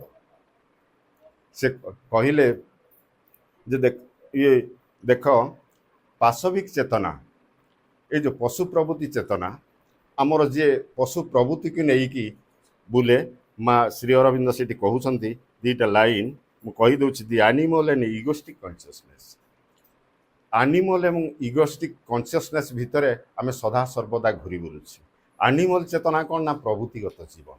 ଆମର ଜୀବନଟା କେବଳ ପ୍ରବୃତ୍ତି, କାମନା, ବାସନା। ଜଣ ସେଥିପାଇଁ ଗୀତାରେ କୁହାଯାଇଛି ଯେ ଭଗବାନ ଶ୍ରୀକୃଷ୍ଣ ଦ୍ୱିତୀୟ ଅଧ୍ୟାୟରେ ହିଁ ପ୍ରଥମରୁ ହିଁ କହିଦେଲେ ଯେ ମାନବର ଅସାରତା ଏବଂ ମାନବର ଅସାରତା, ଆତ୍ମାର ଅମରତ୍ୱ ବିଷୟରେ ସେ କହିଦେଲେ ଏବଂ ସ୍ୱଧର୍ମ କଥା 3ଟି କହିଦେଲେ। ଆଉ 3ଟି ତ୍ୟାଜ୍ୟ ଜିନିଷ କହିଦେଲେ ଯେ ଗୋଟେ ହେଉଛି କାମ, କ୍ରୋଧ ଏବଂ ଲୋଭ। ଯେଉଁ କଥା ଅଜୟ ଭାଇ କହୁଥିଲେ, ଏଇ ଲୋଭ ଜିନିଷଟା କ'ଣ ନା ଗୀତାରେ କୁହାଯାଇଛି କାମ ଏସ, କ୍ରୋଧ ଏସ, ଲୋଭ ଏସ। ଏ ତିନିଟା ଯାକ 3 ପ୍ରକାର ଜଣାପଡ଼ିଲେ ମଧ୍ୟ ପ୍ରାୟ ସମାନ। କାମ ଏସ, ଲୋଭ ଏସ, କ୍ରୋଧ ଏସ। କାରଣ ଉଦାହରଣଟିଏ ମୁଁ ଦେବି, ଯଦି ଲୋଭ କେଉଁ ଜିନିଷକୁ ଦେଖି ଆମର ଲୋଭ ହେଇଗଲା, ସେଠି କାମନାଟିଏ ଆସିଲା, କାମଟିଏ ଆସିଲା, ମୁଁ ତାକୁ ପାଇବି, ନ ପାଇଲେ କ୍ରୋଧ ଆସିଲା, କ୍ରୋଧଟିଏ ଉତ୍ପନ୍ନ ହେଲା। ଅତଏବ ତାକୁ ପାଇବା ପାଇଁ ସେ ବିଭିନ୍ନ ପ୍ରକାର ଲାଳସା କଲା, କ୍ରୋଧ କଲା, ଏଇ ପ୍ରବୃତ୍ତି ମନୁଷ୍ୟ ଭିତରେ ଜାଗିଲା। ସେଥିପାଇଁ ଗୀତାରେ କୁହାଯାଇଛି କାମ ଏସ, କ୍ରୋଧ ଏସ, ଲୋଭ ଏସ। କାମ, କ୍ରୋଧ, ଲୋଭ ସବୁକିଛି ସମାନ। ଏବଂ ଶ୍ରୀ ଅରବିନ୍ଦ କହିଲେ ଏଇ ଯେଉଁ ମନୁଷ୍ୟଟି ଅଛି ଆନିମଲ୍ ଚେତନା ଭିତରେ ଏବଂ ଇଗୋଷ୍ଟିକ୍ କନସିୟସନେସ୍ ଭିତରେ, ଏ ଯେଉଁ ପଶୁ ପ୍ରବୃତ୍ତି ଭିତରେ ମନୁଷ୍ୟ ଘୁରୁଛି ସଦାସର୍ବଦା, ସେ ପଶୁ ପ୍ରବୃତ୍ତି ଭିତରେ କ'ଣ କରୁଛି ନା କ୍ରୋଧ କରୁଛି। ପାଇବ, ଯାହାକୁ ଦେଖିଛି ସେଠିକି ମୁଁ ଯେଉଁ ଜିନିଷ ଦେଖୁଛି ତାକୁ ଖାଇବି କହୁଛି, ଯାହାକୁ ଦେଉଛି ତାକୁ ପାଇବି କହୁଛି। ଏହି ଯେଉଁ ଲାଳସା ମଣିଷ ରହିଛି, ପାଇବା ଏବଂ ଖାଇବାର ଲାଳସା ମଣିଷ ଭିତରେ ଏମିତି ଘୁରି ଘାଣ୍ଟି ଚକଟି ଭିତରେ ହେଉଛି ଯେ ବିରାଟ ଏକ ଗର୍ତ୍ତ ମଧ୍ୟରେ ସେ ପଶିଯାଉଛି।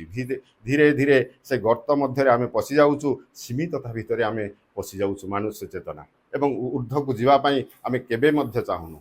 ଆମେ ଅତିମାନସ ଆସିଛି, କେତେଜଣ ଅତିମାନସ ଚେତନା ଭିତରକୁ ଆମ ମାଆକୁ ଆମେ ଧାରଣା କରିବା ପାଇଁ ଚାହୁଁଛେ, କେହି ଆମେ ଅନ୍ତତଃ ଚାହୁଁନେ ବା ପ୍ରୟାସ ମଧ୍ୟ କରୁନେ ମନୁଷ୍ୟ ଅତିମାନସ ଚେତନା ଆଡ଼କୁ ଯିବ। ଆମେ ହୁଏତ କେତେଜଣ ଆମେ ପ୍ରୟାସ ଚଳୁଛେ, କିନ୍ତୁ ବହୁତ ଲୋକ ଏପର୍ଯ୍ୟନ୍ତ କରୁନାହାନ୍ତି। ସେଇଥିପାଇଁ ପୃଥିବୀ ପୃଷ୍ଠରେ ଅତିମାନସ ଚେତନା ଏତେ ବିଳମ୍ବ ହେଇଛି। ଅତିମାନସ ଚେତନା ଆସିବାରେ ଏତେ ପ୍ରୋବ୍ଲେମ୍ ହେଉଛି। ମା କହୁଛନ୍ତି ଆନିମଲ ଏମ୍ ଇଗୋଷ୍ଟିକ୍, କାମନା ବାସନା ଦ୍ୱାରା এই ପରିଚାଳିତ ଜୀବନ ଓନ୍ଲି ସେ ଜୀବନ ପୁଣି କ'ଣ କରୁଛି ନା ସଦା ସର୍ବଦା ତାର ପ୍ରଭୃତି ହିଁ କାମନା ବାସନା, ଏବଂ এই କାମନା ବାସନା ବଳୟ ଭିତରେ ସେ ଘୁରି ବୁଲୁଛି in the circle of the interest and desire. ସଦା ସର୍ବଦା ତାର ସ୍ୱାର୍ଥ ଏବଂ ଡିଜାୟାର। ମଣିଷଟା ଘୁରୁଛି କେଉଁଠି ମୋର ସ୍ୱାର୍ଥ ଅଛି, କେଉଁଠି ମୋର ଇଚ୍ଛା ପ୍ରଭୃତି ଇଚ୍ଛା ଅଛି, ତାହାକୁ ହାସଲ କରିବ, ଡିଜାୟାରକୁ ହାସଲ କରିବ ଏବଂ ତାର କାମନା ବାସନାକୁ ପୂର୍ତ୍ତି କରିବ ଏବଂ ସେଇ ଭିତରେ ଘରଟିଏ କରିବ। ସେ ଗାତ ସୃଷ୍ଟି ହେଲା ଏବଂ ଘର ପାଇଁ କାମନା ଆସିଲା, ବିରାଟ ଗାତ ସୃଷ୍ଟି ହେଲା, ଘରଟି କଲା, ସେ ଗାତ କରିଲା। ପୁଣି ଗାଡ଼ିଟିଏ ଦରକାର, ଗାଡ଼ି ପାଇଁ ଗାତ ବିରାଟ ସୃଷ୍ଟି ହେଲା, ତା ଅନ୍ତର ଭିତରେ ପ୍ରଭୃତିଟିଏ ଆସିଲା, ଗାଡ଼ିଟେ ଗଲା, ପୁଣି ଅସନ୍ତୋଷ। ଏମିତି ଅସନ୍ତୋଷ ଭିତରେ ମନୁଷ୍ୟ ବାରମ୍ବାର এই ପୃଥିବୀ ପୃଷ୍ଠରେ ଘୁରି ବୁଲୁଛି ଏବଂ ଆମେ କଦାପି ଚାହୁଁନୁ ଏକ ସେ ଲକ୍ଷ୍ମଣ ରେଖାକୁ କ୍ରସ୍ କରିକି ଅତିମାନସ ଚେତନା ପର୍ଯ୍ୟନ୍ତ ଯିବା ପାଇଁ। ସେଇଥିପାଇଁ ମାଙ୍କ ଚେତନା ଭିତରେ ଏଇ ଯେଉଁ ଯାତ୍ରା ଏତେ ବିଳମ୍ବ ହେଉଛି। ଅଳ୍ପ ହେଲେ ମଧ୍ୟ ଆମେ ମାଙ୍କ ଚେତନା ଭିତରେ ଯେଉଁମାନେ ପଶୁଛେ, ଯେଉଁମାନେ ଜାଣୁଛେ, ଅନ୍ତତଃ ଆମେ ପ୍ରୟାସ କରିବା ମାନୁଷୀ ଚେତନା ଭିତରେ ଯେ ମାଙ୍କୁ ଅତିମାନସ ଚେତନା ଯୁଗ ଯୁଗ ଧରି ଆମର ଏଇ ଜଣି ବା ଏଇ ଯାତ୍ରା ମଧ୍ୟରେ ଆମେ ଆସି ଏଇ ମାନୁଷୀ ଚେତନା ଭିତରେ ପଶି ଯାଇଛେ। ତାହେଲେ ଆମେ ପ୍ରୋଗ୍ରେସ୍ କରିଛେ କ'ଣ ନା ଆମର ଅଗ୍ରଗତି ହେଇଛି କ'ଣ ନା କେବଳ ବିଚାର ସାଇଣ୍ଟିଫିକ୍ ଇଗୋଷ୍ଟି ସଫଳତାର କେତୋଟି ଫିଜିକାଲ ଏକ୍ସପେରିମେଣ୍ଟ ସେ କରୁଛି ନେଚରକୁ ନେଇକି। ଫିଜିକାଲ ଏକ୍ସପେରିମେଣ୍ଟ କ'ଣ କରୁଛି ନା ସେଇ ବଳୟ ଭିତରେ ପ୍ରକୃତିକୁ ନେଇକି ସେ ସଫଳତାର କେତେଟି ଉଦ୍ଭାବନ କରୁଛି। ନିଜ ଇଏ ଥଣ୍ଡା ଲାଗୁଛି, ହିଟରଟିଏ ଦରକାର ଏବଂ ଇଏ କୁଲର, ଇଏ ଗରମ ଲାଗୁଛି, କୁଲର ମେସିନ୍ ଇଏ ଦରକାର। ଏସବୁ ବିଷୟରେ ମନୁଷ୍ୟ ତାର ଇଣ୍ଟରେଷ୍ଟ ବଢ଼ାଇବାରେ ଲାଗିଛି। ପ୍ରଭୃତିଗତ ଜୀବନ ଭିତରେ ହିଁ ଖାଲି ଘାଣ୍ଟି ଚକଟି ହେଉଛି, ମଣିଷଟେ ଉର୍ଦ୍ଧ୍ୱକୁ ଉଠି କଦାପି ଯାଇପାରୁନି। ଏଇ ଉର୍ଦ୍ଧ୍ୱରେଖାଟାକୁ କଟିବ କେମିତି ନା ତୁ ଯଦି ପ୍ରୟାସ କରିବୁ, ମୋ ନିକଟକୁ ପ୍ରୟାସ କରିବୁ। ମନୁଷ୍ୟ ଆଜି କ'ଣ ହେଇଛି, ସେତେବେଳେ ମଧ୍ୟ ସେଇ ଆଦିମ ମନୁଷ୍ୟ ମଧ୍ୟ ସେ ଯୁଦ୍ଧ କରୁଥିଲା କେଉଁଥିରେ ନା ଟେକା ପଥର ମାରୁଥିଲା, ସେଥିରେ ଯୁଦ୍ଧ କରୁଥିଲା। ଆଜି ଆମେ କ'ଣ କରୁଛେ ନା ଆଟମ୍ ବମ୍ ବା କ୍ଷେପଣାସ୍ତ୍ରରେ ଯୁଦ୍ଧ କରୁଛେ। କିଛି ପରିବର୍ତ୍ତନ ହେଇନି, ପୃଥିବୀର କିଛି ପରିବର୍ତ୍ତନ ହେଇନି ଏପର୍ଯ୍ୟନ୍ତ। ସେଇଥିପାଇଁ ସେ କହୁଛନ୍ତି ଯେ ପରିବର୍ତ୍ତନ ଯଦି ଆମ ନିକଟରେ ନ ହୁଏ ତାହେଲେ ଆମେ କଦାପି ସେଇ ଜାଗାକୁ ଯାଇପାରିବା ନାହିଁ ବା ଅତିମାନସ ଚେତନାକୁ ଯାଇପାରିବା ନାହିଁ। ଅତି ସୁନ୍ଦର ଗଳ୍ପ ଏ କଥାଟିଏ ମୁଁ ଆରମ୍ଭ କରୁଛି। ଦୁଇ ଜଣ ଲୋକ କାମ କରୁଥାନ୍ତି। ସେ ଦୁଇ ଜଣ ଲୋକ ଯେତେବେଳେ କାମ କରୁଛନ୍ତି, ଜଣେ ବାହାରୁ ଥାଇକି ଦେଖୁଛି, ଜଣେ ଗାତ କରୁଛି ଏବଂ ଜଣେ ଭରୁଛି। ଜଣେ ଗାତ କରିବାରେ ଲାଗିଛି ଏବଂ ଜଣେ ଭରିବାରେ ଲାଗିଛି। ଇଏ ଦେଖିଲା, ଆରେ ଏମାନେ ତ ଗାତ ଖୋଳୁଛି, ଜଣେ ଭରୁଛି, ଏମାନେ ପ୍ରକୃତରେ କରୁଛନ୍ତି କ'ଣ, କ'ଣ କାମ କରୁଛନ୍ତି? ସେ କିଛି ଆଉ ବୁଝିପାରିଲା ନାହିଁ। ତାଙ୍କ ପାଖକୁ ଯାଇକି କହିଲା, ଭାଇ ମୁଁ ତ ଦେଖୁଛି ତୁମେ ସାରା ଦିନ ସାରା କାମ ସେଇ କାମ କରୁଛ। ଜଣେ ଗାତ ଖୋଳିବାରେ ଲାଗିଛି, ଆଉ ଜଣେ ଭରିବାରେ ଲାଗିଛି। କେଉଁ କାମ କ'ଣ ମୁଁ କିଛି ତ ବୁଝିପାରୁନି। ସେ କହିଲା ଯେ ଭାଇ ଆମ ଏଠି 3 ଜଣ ଲୋକ ଆପଏଣ୍ଟମେଣ୍ଟ ଥିଲେ। କାମ ଜଣେ ଖୋଳିବ, ଜଣେ ଗାତ ଭରିବ, ଆଉ ଜଣେ ଗଛ ଲଗେଇବ। ସେ ମଝି ଲୋକଟା ଆସିନାହିଁ, ଯିଏ ଗଛ ଲଗେଇବାଟା ଆସିନାହିଁ। ଅତଏବ ଆମେ କେବଳ ଗାତ ଖୋଳୁଛେ, କେଉଁଠି ନା କାମନା ବାସନା ପ୍ରଭୃତିରେ ଗାତ ଖୋଳି ଚାଲିଛେ। ମୋର ଗାଡ଼ିଟେ ଦରକାର, ଗାତ ହେଇଗଲା, ଗାଡ଼ି ଆସିଲା, ଭରିଦେଲେ। ଏବଂ ମୋର ଘରଟା ଦରକାର, ଗାତ ଖୋଳିଲେ ଏବଂ ଗାଡ଼ି ଆସିଗଲା, ଭରିଦେଲେ। କିନ୍ତୁ ପ୍ରକୃତିରେ କେଉଁଥିପାଇଁ ଆସିଛନ୍ତି? ଆମେ କେଉଁ ଚାରା ଏଠି ରୋପଣ କରିବା? ସେ ସ୍ପିରିଚୁଆଲିଟି ଅତିମାନସ ଚାରା ଯେଉଁ ରୋପଣ ହେବ ସେ ହେଉନି। ସେଇଥିପାଇଁ ଆମ ଭିତରେ ଏତେ ପ୍ରୋବ୍ଲେମ୍। ମା କହୁଛନ୍ତି ସେଇ ପ୍ରଭୃତିକୁ ଆମେ ସେ ଗଛ ଲଗାଇବାଟା ଲୋକଟି ଏପର୍ଯ୍ୟନ୍ତ ଆମର ଅଭାବ ରହିଛି। କେବଳ ଆମେ ଗାତ ଖୋଳି ଚାଲିଛେ ଏବଂ ଭରିବାରେ ଲାଗିଛେ। ଏଇ ଜୀବନ ସାରା ଖାଲି ଗାତ ଖୋଳୁଛେ, ଭରୁଛେ। ଜୀବନ ସରିଯାଉଛି, ପୁଣି ପରବର୍ତ୍ତୀ ଜୀବନ ଆସୁଛି, ଗାତ ଖୋଳୁଛେ, ଭରୁଛେ। ଯେଉଁଟା ସ୍ପିରିଚୁଆଲିଟି ବୃକ୍ଷ, ଯେଉଁଟାକି ଆଧ୍ୟାତ୍ମିକ ବୃକ୍ଷ ଆମ ଭିତରେ, ଯିଏକି ଆମକୁ ନେଇକି ପହଞ୍ଚେଇବ କେଉଁଠି ନା ସୁପ୍ରିମଙ୍କ ନିକଟରେ ପହଞ୍ଚେଇବ ଏବଂ ଟୁ ବି ଡିଭାଇନ୍, ଆମେ ଦିବ୍ୟତ୍ୱରେ ପରିଣତ ହେବା। ସେଇ ଗଛଟି କାହିଁ? ସେଇ ଗଛ ନ ରୋପିଲେ ହେବନି। ସେଥିପାଇଁ କହୁଛନ୍ତି ଯେ ମନୁଷ୍ୟ ଏମିତି ଏକ ମନୁଷ୍ୟର ସଂଜ୍ଞା ଦେଉଛନ୍ତି। ସେ ମନୁଷ୍ୟ ହେଉଛି ପିଶାଚ ଠାରୁ, ପଶୁଠାରୁ ଭୟଙ୍କର ଏବଂ ପିଶାଚ ଠାରୁ ଆହୁରି ସିଏ ଭୟଙ୍କର ଏଇ ମନୁଷ୍ୟ। ଏବଂ ଏଇ ମନୁଷ୍ୟ ପୁଣି କ'ଣ ଅଛି ତା ନିକଟରେ ସମ୍ଭାବନା ଦେଲେ ନା ଇଏ ଦିବ୍ୟତରେ ଦେବତାମାନଙ୍କୁ ଅତିକ୍ରମ କରି ଦିବ୍ୟତରେ ପରିଣତ ହେବ। ଦୁଇଟା ସମ୍ଭାବନା, ଏତେ କାପାସିଟି ମଣିଷର ଅଛି। ଦେବତାମାନଙ୍କର ମଧ୍ୟ ନାହିଁ, ସେମାନେ ଷ୍ଟାଟିକ୍ ପଏଣ୍ଟରେ ଅଛନ୍ତି, ତାଙ୍କର ସେତିକି କ୍ଷମତା, ସେତିକି ଇଏରେ ସେମାନେ ଚାହିଁଲେ ମଧ୍ୟ ଆଉ ଉଚ୍ଚତର ସପାନକୁ ସେମାନେ ଯାଇପାରିବେନି। କିନ୍ତୁ ମନୁଷ୍ୟକୁ ଦିଆଯାଇଛି ତୁମେ ଚାହିଁଲେ ପିଶାଚ ନର୍କକୁ ଯାଇପାରିବ ଏବଂ ଚାହିଁଲେ ତୁମେ ଊର୍ଦ୍ଧ୍ୱକୁ ଦେବତ୍ୱରେ ତୁମେ ଦିବ୍ୟତ୍ୱରେ ପରିଣତ ହେଇପାରିବ।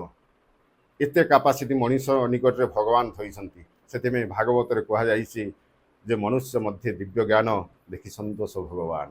এই ମନୁଷ୍ୟ ମଧ୍ୟରେ ଦିବ୍ୟ ଜ୍ଞାନ ଯେଉଁ ଦେଖୁଛି ମୁଁ ସେଇଥିପାଇଁ ସନ୍ତୋଷ ହେଇଯାଉଛି ଯେ ଏତେ ସୁନ୍ଦର ତାଙ୍କ ନିକଟରେ ଭଗବାନ ଭରି ଦେଇଛନ୍ତି ସବୁ, ଯେ କ'ଣ ନ ଦେଇଛନ୍ତି ତାଙ୍କୁ। ସେ ଚାହିଁଲେ ଯଦି ଊର୍ଦ୍ଧ୍ୱକୁ ଥରେ ଚାହିଁ ଦିଏ ମଣିଷ ନା, ସେ ପହଞ୍ଚିଯିବ ଯାଇକି କେଉଁଠି। କିନ୍ତୁ ଆମେ ସବୁବେଳେ ତଳକୁ ମୁହଁ କରିକି ଚାଲୁ, ତଳକୁ ସବୁବେଳେ ନିମ୍ନ ପଶୁ ପ୍ରବୃତ୍ତିରେ ଆମେ ସଦା ସର୍ବଦା ମୋ ଘର, ମୋ ଛୁଆ, ମୋ କୋଠାବାଡ଼ି, ମୋ ବ୍ୟାଙ୍କ ବାଲାନ୍ସ ଏଇଥିରେ ହିଁ ସୀମିତ ହେଇଯାଉଛି। এই গাত খড়িবারে আমি লাগিছে এবং ভরিবারে লাগিছে, জীবন সারা বিতি যাଉଛି ভাই। তেবে আমার জনি সেই অধারে অধুরা ହିଁ ହେଇଯାଉଛି এবং এই জনি বা এই যাত্রা আমার ସବୁଦିନ ପାଇଁ ଅଧୁରା ହେଇଯାଇଛି। যাত্রা পথরে এমিতি পথিক ଆମେ କେଉଁଠି ଓହ୍ଲେଇ ପଡ଼ୁଛେ ଏବଂ ସାରା ଜୀବନ ଆମର এই ଅଧୁରା ଯାତ୍ରା ହିଁ ଆମେ ଯାତ୍ରା ପଥରେ ଆରମ୍ଭ କରୁଛେ। এই ପ୍ରବୃତ୍ତିଟା ପୁଣି କେମିତି ମା କହୁଛନ୍ତି ଯେ ଆମ ଭିତରେ ଯେଉଁ କ୍ରୋଧ ଆସୁଛି, ନାଇଁ ଇଏ ଗୀତାରେ ଶ୍ରୀକୃଷ୍ଣ କହିଛନ୍ତି, ଭଗବାନ ଶ୍ରୀକୃଷ୍ଣ କହୁଛନ୍ତି ଆମ ଭିତରେ ଯେଉଁ କ୍ରୋଧ ଆସୁଛି, ସେ କ୍ରୋଧର ଭାବନା ପାଶବିକ ପ୍ରବୃତ୍ତି ମଧ୍ୟରେ ଗୋଟିଏ ଜିନିଷକୁ ମୋର ଲୋଭ ହେଲା, ତାକୁ ଯଦି ନ ପାଇବି ମୋ ଭିତରେ କ୍ରୋଧ ଆସୁଛି ଭାବନା। ତାକୁ ପାଇବି କେମିତି? ବାରମ୍ବାର କାଇବି। ଆଜିକାଲି ପେପରରେ ଦେଖୁଥିବ ବିଭିନ୍ନ ପିଶାଚୀ ଚେତନା ପର୍ଯ୍ୟନ୍ତ ମନୁଷ୍ୟ ଯାଉଛି। ଏଇ ପିଶାଚୀ ଚେତନା କ'ଣ ନା, ଗୋଟେ ପେପରରେ ମୁଁ ସେଦିନ ପଢ଼ୁଥିଲି ଯେ ଜଣେ ତା ଇଏକୁ ମାରିବା ପାଇଁ 1000 କୋଟିଏ ଟଙ୍କା ଦେଉଛି ସୁପାରି ଏବଂ ତାର ଭିଡ଼ିଓ ସୁଟିଂ କରିବ, ତା ରିଲେଟିଭ ବା ତା ଭାଇ କି କାହାକୁ ମାରିବା ପାଇଁ ତାକୁ କୋଟିଏ ଟଙ୍କା ଇଏ ଦେଉଛି ଏବଂ ତାର ଇ କ'ଣ ମାନସିକ ଚେତନା, ପୁରାପୁରି ପାଶବିକ ଚେତନା, କୋଟିଏ ଚେତନା, ତାର ଭିଡ଼ିଓ ସୁଟିଂ କରିକି ତାକୁ ପଠେଇବ, ସେ ଖୁସି ହେବ। କେତେ ପିଶାଚୀ ଚେତନା ଭିତରେ ମନୁଷ୍ୟ ରହିଛି।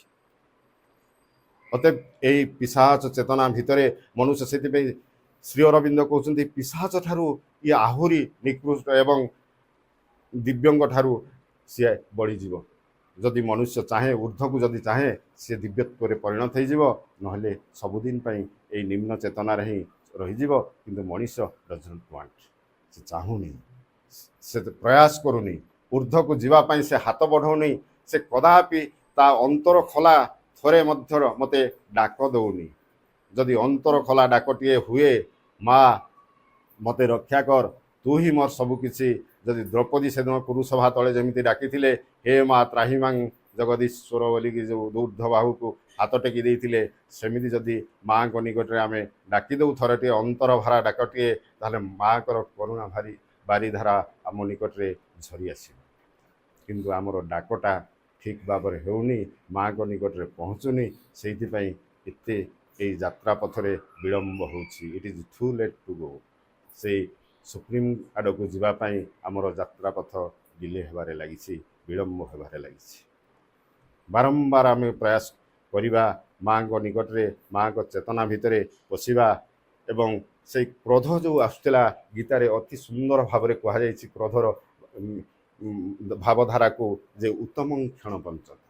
ଉତ୍ତମ ଲୋକ ସେ କ୍ରୋଧକୁ କେମିତି ନିଏ ନା, ସ୍ୱାମୀ ସ୍ତ୍ରୀ କଳିଗଡ଼ା, ଏଇଠି କଳି ଲାଗିଲା, ତାପରକୁ କିଛି ନଥିବ, ତାପରେ ପୁଣି ଠିକ୍ ଭାବରେ ମିଳାମିଶା କିଛି ଏ ନୁହଁ ତ। ଉତ୍ତମ କ୍ଷଣ ପଞ୍ଚ, ଅଧମ ଏକ ଦିନଂଶ। ଅଧମ ଲୋକର ଦିଅଡ଼ି ଚୋ, ଅଧମ ଲୋକର ହେଉଛି, ମଧ୍ୟମ ଲୋକର ହେଉଛି ଦିଓଡ଼ି ବା ଓଡ଼ିଏ ତାର ରାଗଟା ରହିବ। କିନ୍ତୁ ଅଧମ ଏକ ଦିନଂଶ, ଅଧମ ଲୋକ ଏକ ଦିନ ପର୍ଯ୍ୟନ୍ତ। ମୋତେ କହିଦେଲା ଏତେ ଲୋକ ଥିଲେ ଦେଖିନେବି, ଆରେ ସିଏ ତ ଗଲାଣି, ତୁ କାହିଁକି ଫଁ ଫଁ ହେଉଛୁ? ନା ମୁଁ ଖାଇବିନି, ଦେଖିନେବି। ଗୋଟେ ଦିନ ପର୍ଯ୍ୟନ୍ତ ସେ ଅଧମ ଫଁ ଫଁ ହେବ। ଏବଂ ମୂର୍ଖଂ ଯାବତ୍ ଜୀବେତ୍, ମୂର୍ଖ ଲୋକ ହେଉଛି ସାରା ଜୀବନ ପର୍ଯ୍ୟନ୍ତ ଫଁ ଫଁ ହେଉଥିବ। ଯେମିତି ଦୁର୍ଯ୍ୟୋଧନ କହିଲା ଏତେ ଲୋକ ଥିଲେ, ଅନ୍ଧକା ବଚ୍ଚା ମୋତେ କହିଦେଲା, ଏତେ ତାର ସାହସ, ଦେଖିନେବି, ସାରା ଜୀବନ ଦେଖିନେବି ଏବଂ ପାଣ୍ଡବ ବଂଶକୁ ଇଏ ଧ୍ୱଂସ କରିବି। ଏଇ ପ୍ରତିଶୋଧରେ ସେ ବାରମ୍ବାର ସେ ଲାଗିଲା। ମୂର୍ଖ ଯାପଜିତା, ମୋତେ କହିଦେଲା, ଇଏ କହିଦେଲା, ସାରା ଜୀବନ ପର୍ଯ୍ୟନ୍ତ ସେ ସେଥିରେ ଲାଗିଥିବ। ଜୀବନ କଟିଯିବ ପଛେ ସେ ପ୍ରତିଶୋଧ ପରାୟଣ ହିଁ ହେଇକି ରହିଥିବ। ଏଇ ହେଉଛି ଜୀବନର ପରାକାଷ୍ଠା। କାମ, କ୍ରୋଧ, ଲୋଭ মোহ। অতএব কাম এস, লোভ এস, মোহ এস। এই ইগোষ্টিক চেতনা ভিতরে এবং পশু প্রভୃତି চেতনা ভিতরে ମନୁଷ୍ୟ ବାରମ୍ବାର ଘୁରି ବୁଲୁଛି। ସେଇଥିପାଇଁ ଆମ ଯାତ୍ରା, ଆମ ସେଇ ଯେଉଁ ଆମର ପରମଙ୍କ ଆଡ଼କୁ ଯାତ୍ରା ଏତେ ବିଳମ୍ବ ହେବାରେ ଲାଗିଛି। ପୁଣି ମା କହୁଛନ୍ତି ଯେ ଏଣ୍ଡ ଦି ଟିନି ଇଗୋଜ୍, ଆମର ଯେଉଁ ଛୋଟ ଛୋଟ ଅହଙ୍କାର ଆମ ନିକଟରେ ରହିଛି, এই ଟିନି ଇଗୋଜକୁ ଆମେ ଭାବୁଛେ ଆମର ଇଏ କିଛି ଆମର ସର୍ବସ୍ୱ। ମୋର ଏଇ ଗର୍ବ ଅହଙ୍କାର ଅଛି, ମାନେ ମୋର ମୁଁ ଅଛି ନା, ମୋର ବ୍ୟକ୍ତିତ୍ୱ ଅଛି ନା, ଏଇ ଗର୍ବ ଅହଙ୍କାରଟା କଟିଗଲେ ମୁଁ କିଏ, ମୁଁ ରାମ କିଏ ନା ମୁଁ ଦାମ କିଏ? ମୋର ଏଇ ଯଦି ଗର୍ବ ଅହଙ୍କାର ଟିକେ ଟିକେ ମୋ ନିକଟରେ ନ ରହିଲା, ତାହେଲେ ମୁଁ ବୋଲି ତ ମୁଁ ପରିଚୟ ପାଇବି ନା। ଦି ତିନି ଇଗୋସ୍ ତାର ହେଉଛି ଅସୁବିଧାରେ ପକାଉଛି, ବାରମ୍ବାର ଅସୁବିଧାରେ ପକାଉଛି ସେ ଲୋକକୁ। ଯେ ତିନି ଇଗୋସ୍, ଏଇ ଛୋଟ ଛୋଟ ଇଗୋ ତା ନିକଟରେ ଯେଉଁ ରହିଛି, ସେ ଭାବୁଛି ଏଇଟା ତାର ବ୍ୟକ୍ତିତ୍ୱ। ସେଇଟା ନଥିଲେ ତା ଜୀବନଟା ରସମୟ ହେବନି, ତା ଜୀବନଟା ଟିକେ ହେବନି। ସେ ମୋତେ ଇଏ କରିବ, ନମସ୍କାର କରିବ, ତାକୁ ଇଏ ଦେବ, ସମସ୍ତେ ମୋତେ ଟିକେ ଖାତର କରୁଥିବେ, ଇଏ କରୁଥିବେ। ଏଇ ତିନି ଇଗୋ, ଏଇସବୁ ବାଧକ ସୃଷ୍ଟି ହେଉଛି ସେ ଯାତ୍ରା କଥା। ଆଉ କ'ଣ ହେଉଛି ନା, ଦେଖନ୍ତୁ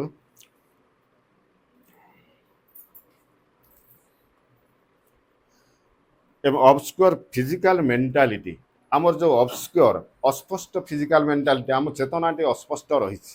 ପ୍ରବୃତ୍ତିଗତ ଜୀବନରେ ଆମେ ଅସ୍ପଷ୍ଟ ଭାବରେ ରହିଛେ, ସ୍ୱଚ୍ଛତା ଭାବରେ ନାହିଁ। এই অস্পষ্ট ମଣିଷ ସଦା ସର୍ବଦା ଆମେ କେଉଁ ଭିତରେ ରହିଛେ ନା ଚାପ ଭିତରେ ରହିଛେ। ମଣିଷ ଭିତରେ ଅସଂଖ୍ୟ ବୋଝ, ଅସଂଖ୍ୟ ଚାପ ଭିତରେ ଆମେ ଗତି କରୁଛେ। ବିଭିନ୍ନ ମନୁଷ୍ୟର ମୋର ବୋଝ ଅଲଗା, ତା ବୋଝ ଅଲଗା, ତାଙ୍କର ବୋଝ ଅଲଗା। ମୋର ଦୁଃଖ ଯଦି ଆଉ କେଉଁ ଭାଇକି ଦିଏ, ସେ ଭାବିବ ବାପରେ ଇଏ କ'ଣ ବୋଝ, ମୁଁ ତ ସମ୍ଭାଳି ପାରିବିନି, ତାଙ୍କ ବୋଝ ତାଙ୍କ ନିକଟରେ ଥାଉ, ମୋ ବୋଝ ମୋର ହିଁ ଭଲ। ସମସ୍ତଙ୍କର ବୋଝ କାପାସିଟି ଅନୁସାରେ ମା ପ୍ରଦାନ କରିଛନ୍ତି, ଭଗବାନ ସମସ୍ତଙ୍କୁ ଦେଇଛନ୍ତି। ଅତଏବ କାହାରି ବୋଝକୁ ନେଇ ଆମେ ଚାଲିପାରିବାନି ସେ ଯାତ୍ରା ପଥରେ। ଅତଏବ ନିଜ ନିଜ ବୋଝ ସେଇଥିପାଇଁ ଆମର କାପାସିଟି ଅନୁସାରେ ହିଁ ମା ତାକୁ ଦେଇଛନ୍ତି, ଏବଂ କାପାସିଟି ଅନୁସାରେ ହିଁ ଆମେ ତାକୁ ବହିଷ୍କୃତ ମଧ୍ୟ କରିପାରିବା। ଆମର କାପାସିଟି ମଧ୍ୟ ଅଛି, ସେ ଅହଙ୍କାର ଏବଂ ସେ ଯନ୍ତ୍ରଣାକୁ ଆମେ ସେଥିରୁ ମୁକୁଳି ଯାଇପାରିବା। କେବଳ ଗୋଟିଏ ମାର୍ଗ ଯେ ମାଆଙ୍କୁ ବାରମ୍ବାର ଯଦି ମାଆଙ୍କ ନିକଟରେ ଆମେ ଆସ୍ପୃହା କରୁଥିବା ଏବଂ ମାଆଙ୍କ ନିକଟରେ ପ୍ରାର୍ଥନା କରୁଥିବା, ହେ ମା ଗୋଟା ପାଣି ତୋର, ମୁଁ ହିଁ ତୋର, ମୋ ଚେତନାକୁ ବଦଳି ଦିଅ, ମୋତେ ଆପଣାର କରିନିଅ। ବାରମ୍ବାର ମାଆକୁ ଯଦି ଅନ୍ତର ଖୋଲା ଡାକଟିଏ କହୁଥିବା, ସେ ନିଶ୍ଚିତ ଭାବରେ ଆମ ଡାକକୁ ରକ୍ଷା କରିବେ ଏବଂ ଆମ ଚେତନା ଭିତରେ ଭରିଦେବେ ଆନନ୍ଦ ଏବଂ ପ୍ରଶାନ୍ତି ଏବଂ ଶାନ୍ତି। ଆନନ୍ଦ ଏବଂ ଶାନ୍ତି ଭିତରେ ମା ସଦାସର୍ବଦା ବିରାଜମାନ କରନ୍ତି। এই ଆନନ୍ଦ ଏବଂ ଶାନ୍ତିର ପ୍ରସାରତା ଭିତରେ ଆମ ଜୀବନ ଗତି କରିଚାଲୁ। ପରବର୍ତ୍ତୀ ଅଧ୍ୟାୟରେ ପୁଣି ଏଇଠି ରହୁଛି। ଏତି କହି ଯେ ଆମ ଜୀବନଯାତ୍ରା ସୁରୁଖୁରୁରେ ମାଆଙ୍କ ଧାରାରେ, ମାଆଙ୍କ ପ୍ରଗତିରେ ଆଗେଇ ନେଇ ଚାଲୁ, ଏତିକି ହିଁ କାମନା ରହୁଛି। ଧନ୍ୟବାଦ।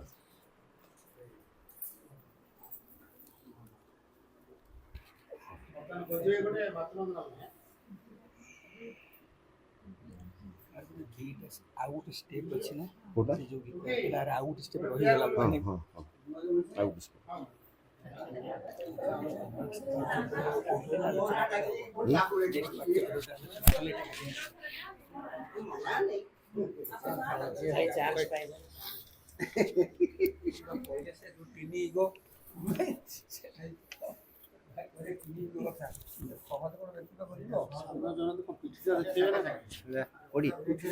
ସେଇଠି ଉପରେ ବି ଛିଡ଼େବି ଏ ବାପ, ଆରେ ଏଇଠି ଛିଡ଼ା ମ, ଓହୋ ଏ ବାପ ପିଠିଟା ଦେଖିବେ ମୁହଁଟା ଦେଖିବେ, ଆଉ ପିଠିଟା ସବୁବେଳେ ଦେଖୁଛନ୍ତି।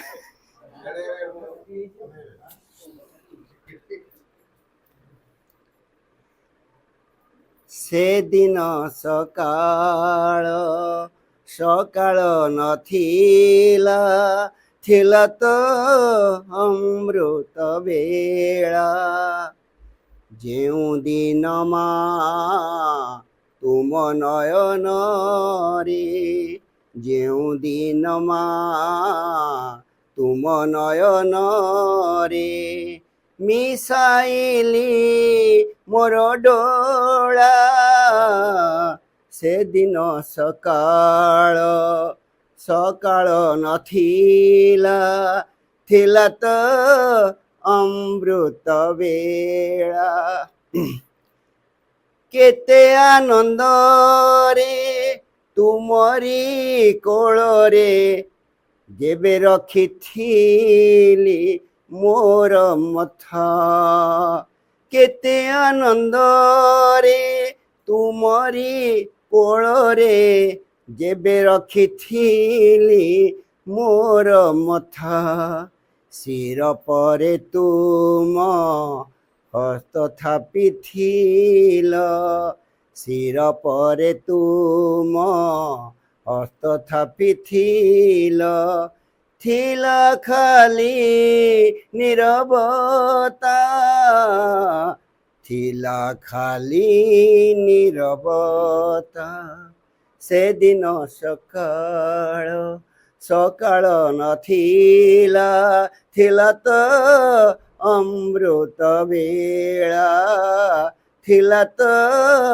ଅମୃତ ବେଳା ସଂକଳ୍ପ ଏକ ଭିତରେ ଜାଗିଲା ଏ ଜୀବନ ପରା ତୁମ ପାଇଁ ସଂକଳ୍ପ ଏକ ଭିତରେ ଜାଗିଲା ଏ ଜୀବନ ପରା ତୁମ ପାଇଁ ସେହି ଦିନ ଆସି ଥିଲା ଜୀବନରେ ସେହି ଦିନ ଆସି ଥିଲା ଜୀବନରେ ଏଇ ଅନୁଭବ ନେଇ ଏଇ ଅନୁଭବ ନେଇ ସେଦିନ ସକାଳ ସକାଳ ନଥିଲା ଥିଲା ତ ଅମୃତ ବେଳା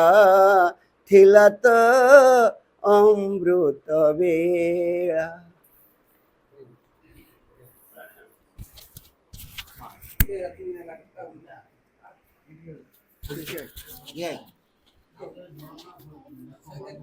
ଗାଇବନି ଗାଇବୁ ଗାଇବନି ପୁରୁଣା ନୂଆଟା ନୂଆଟା ତମେ କି ଜାଣିନ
Silence.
O Supreme Lord, eternal truth, let us obey thee alone and live according to truth.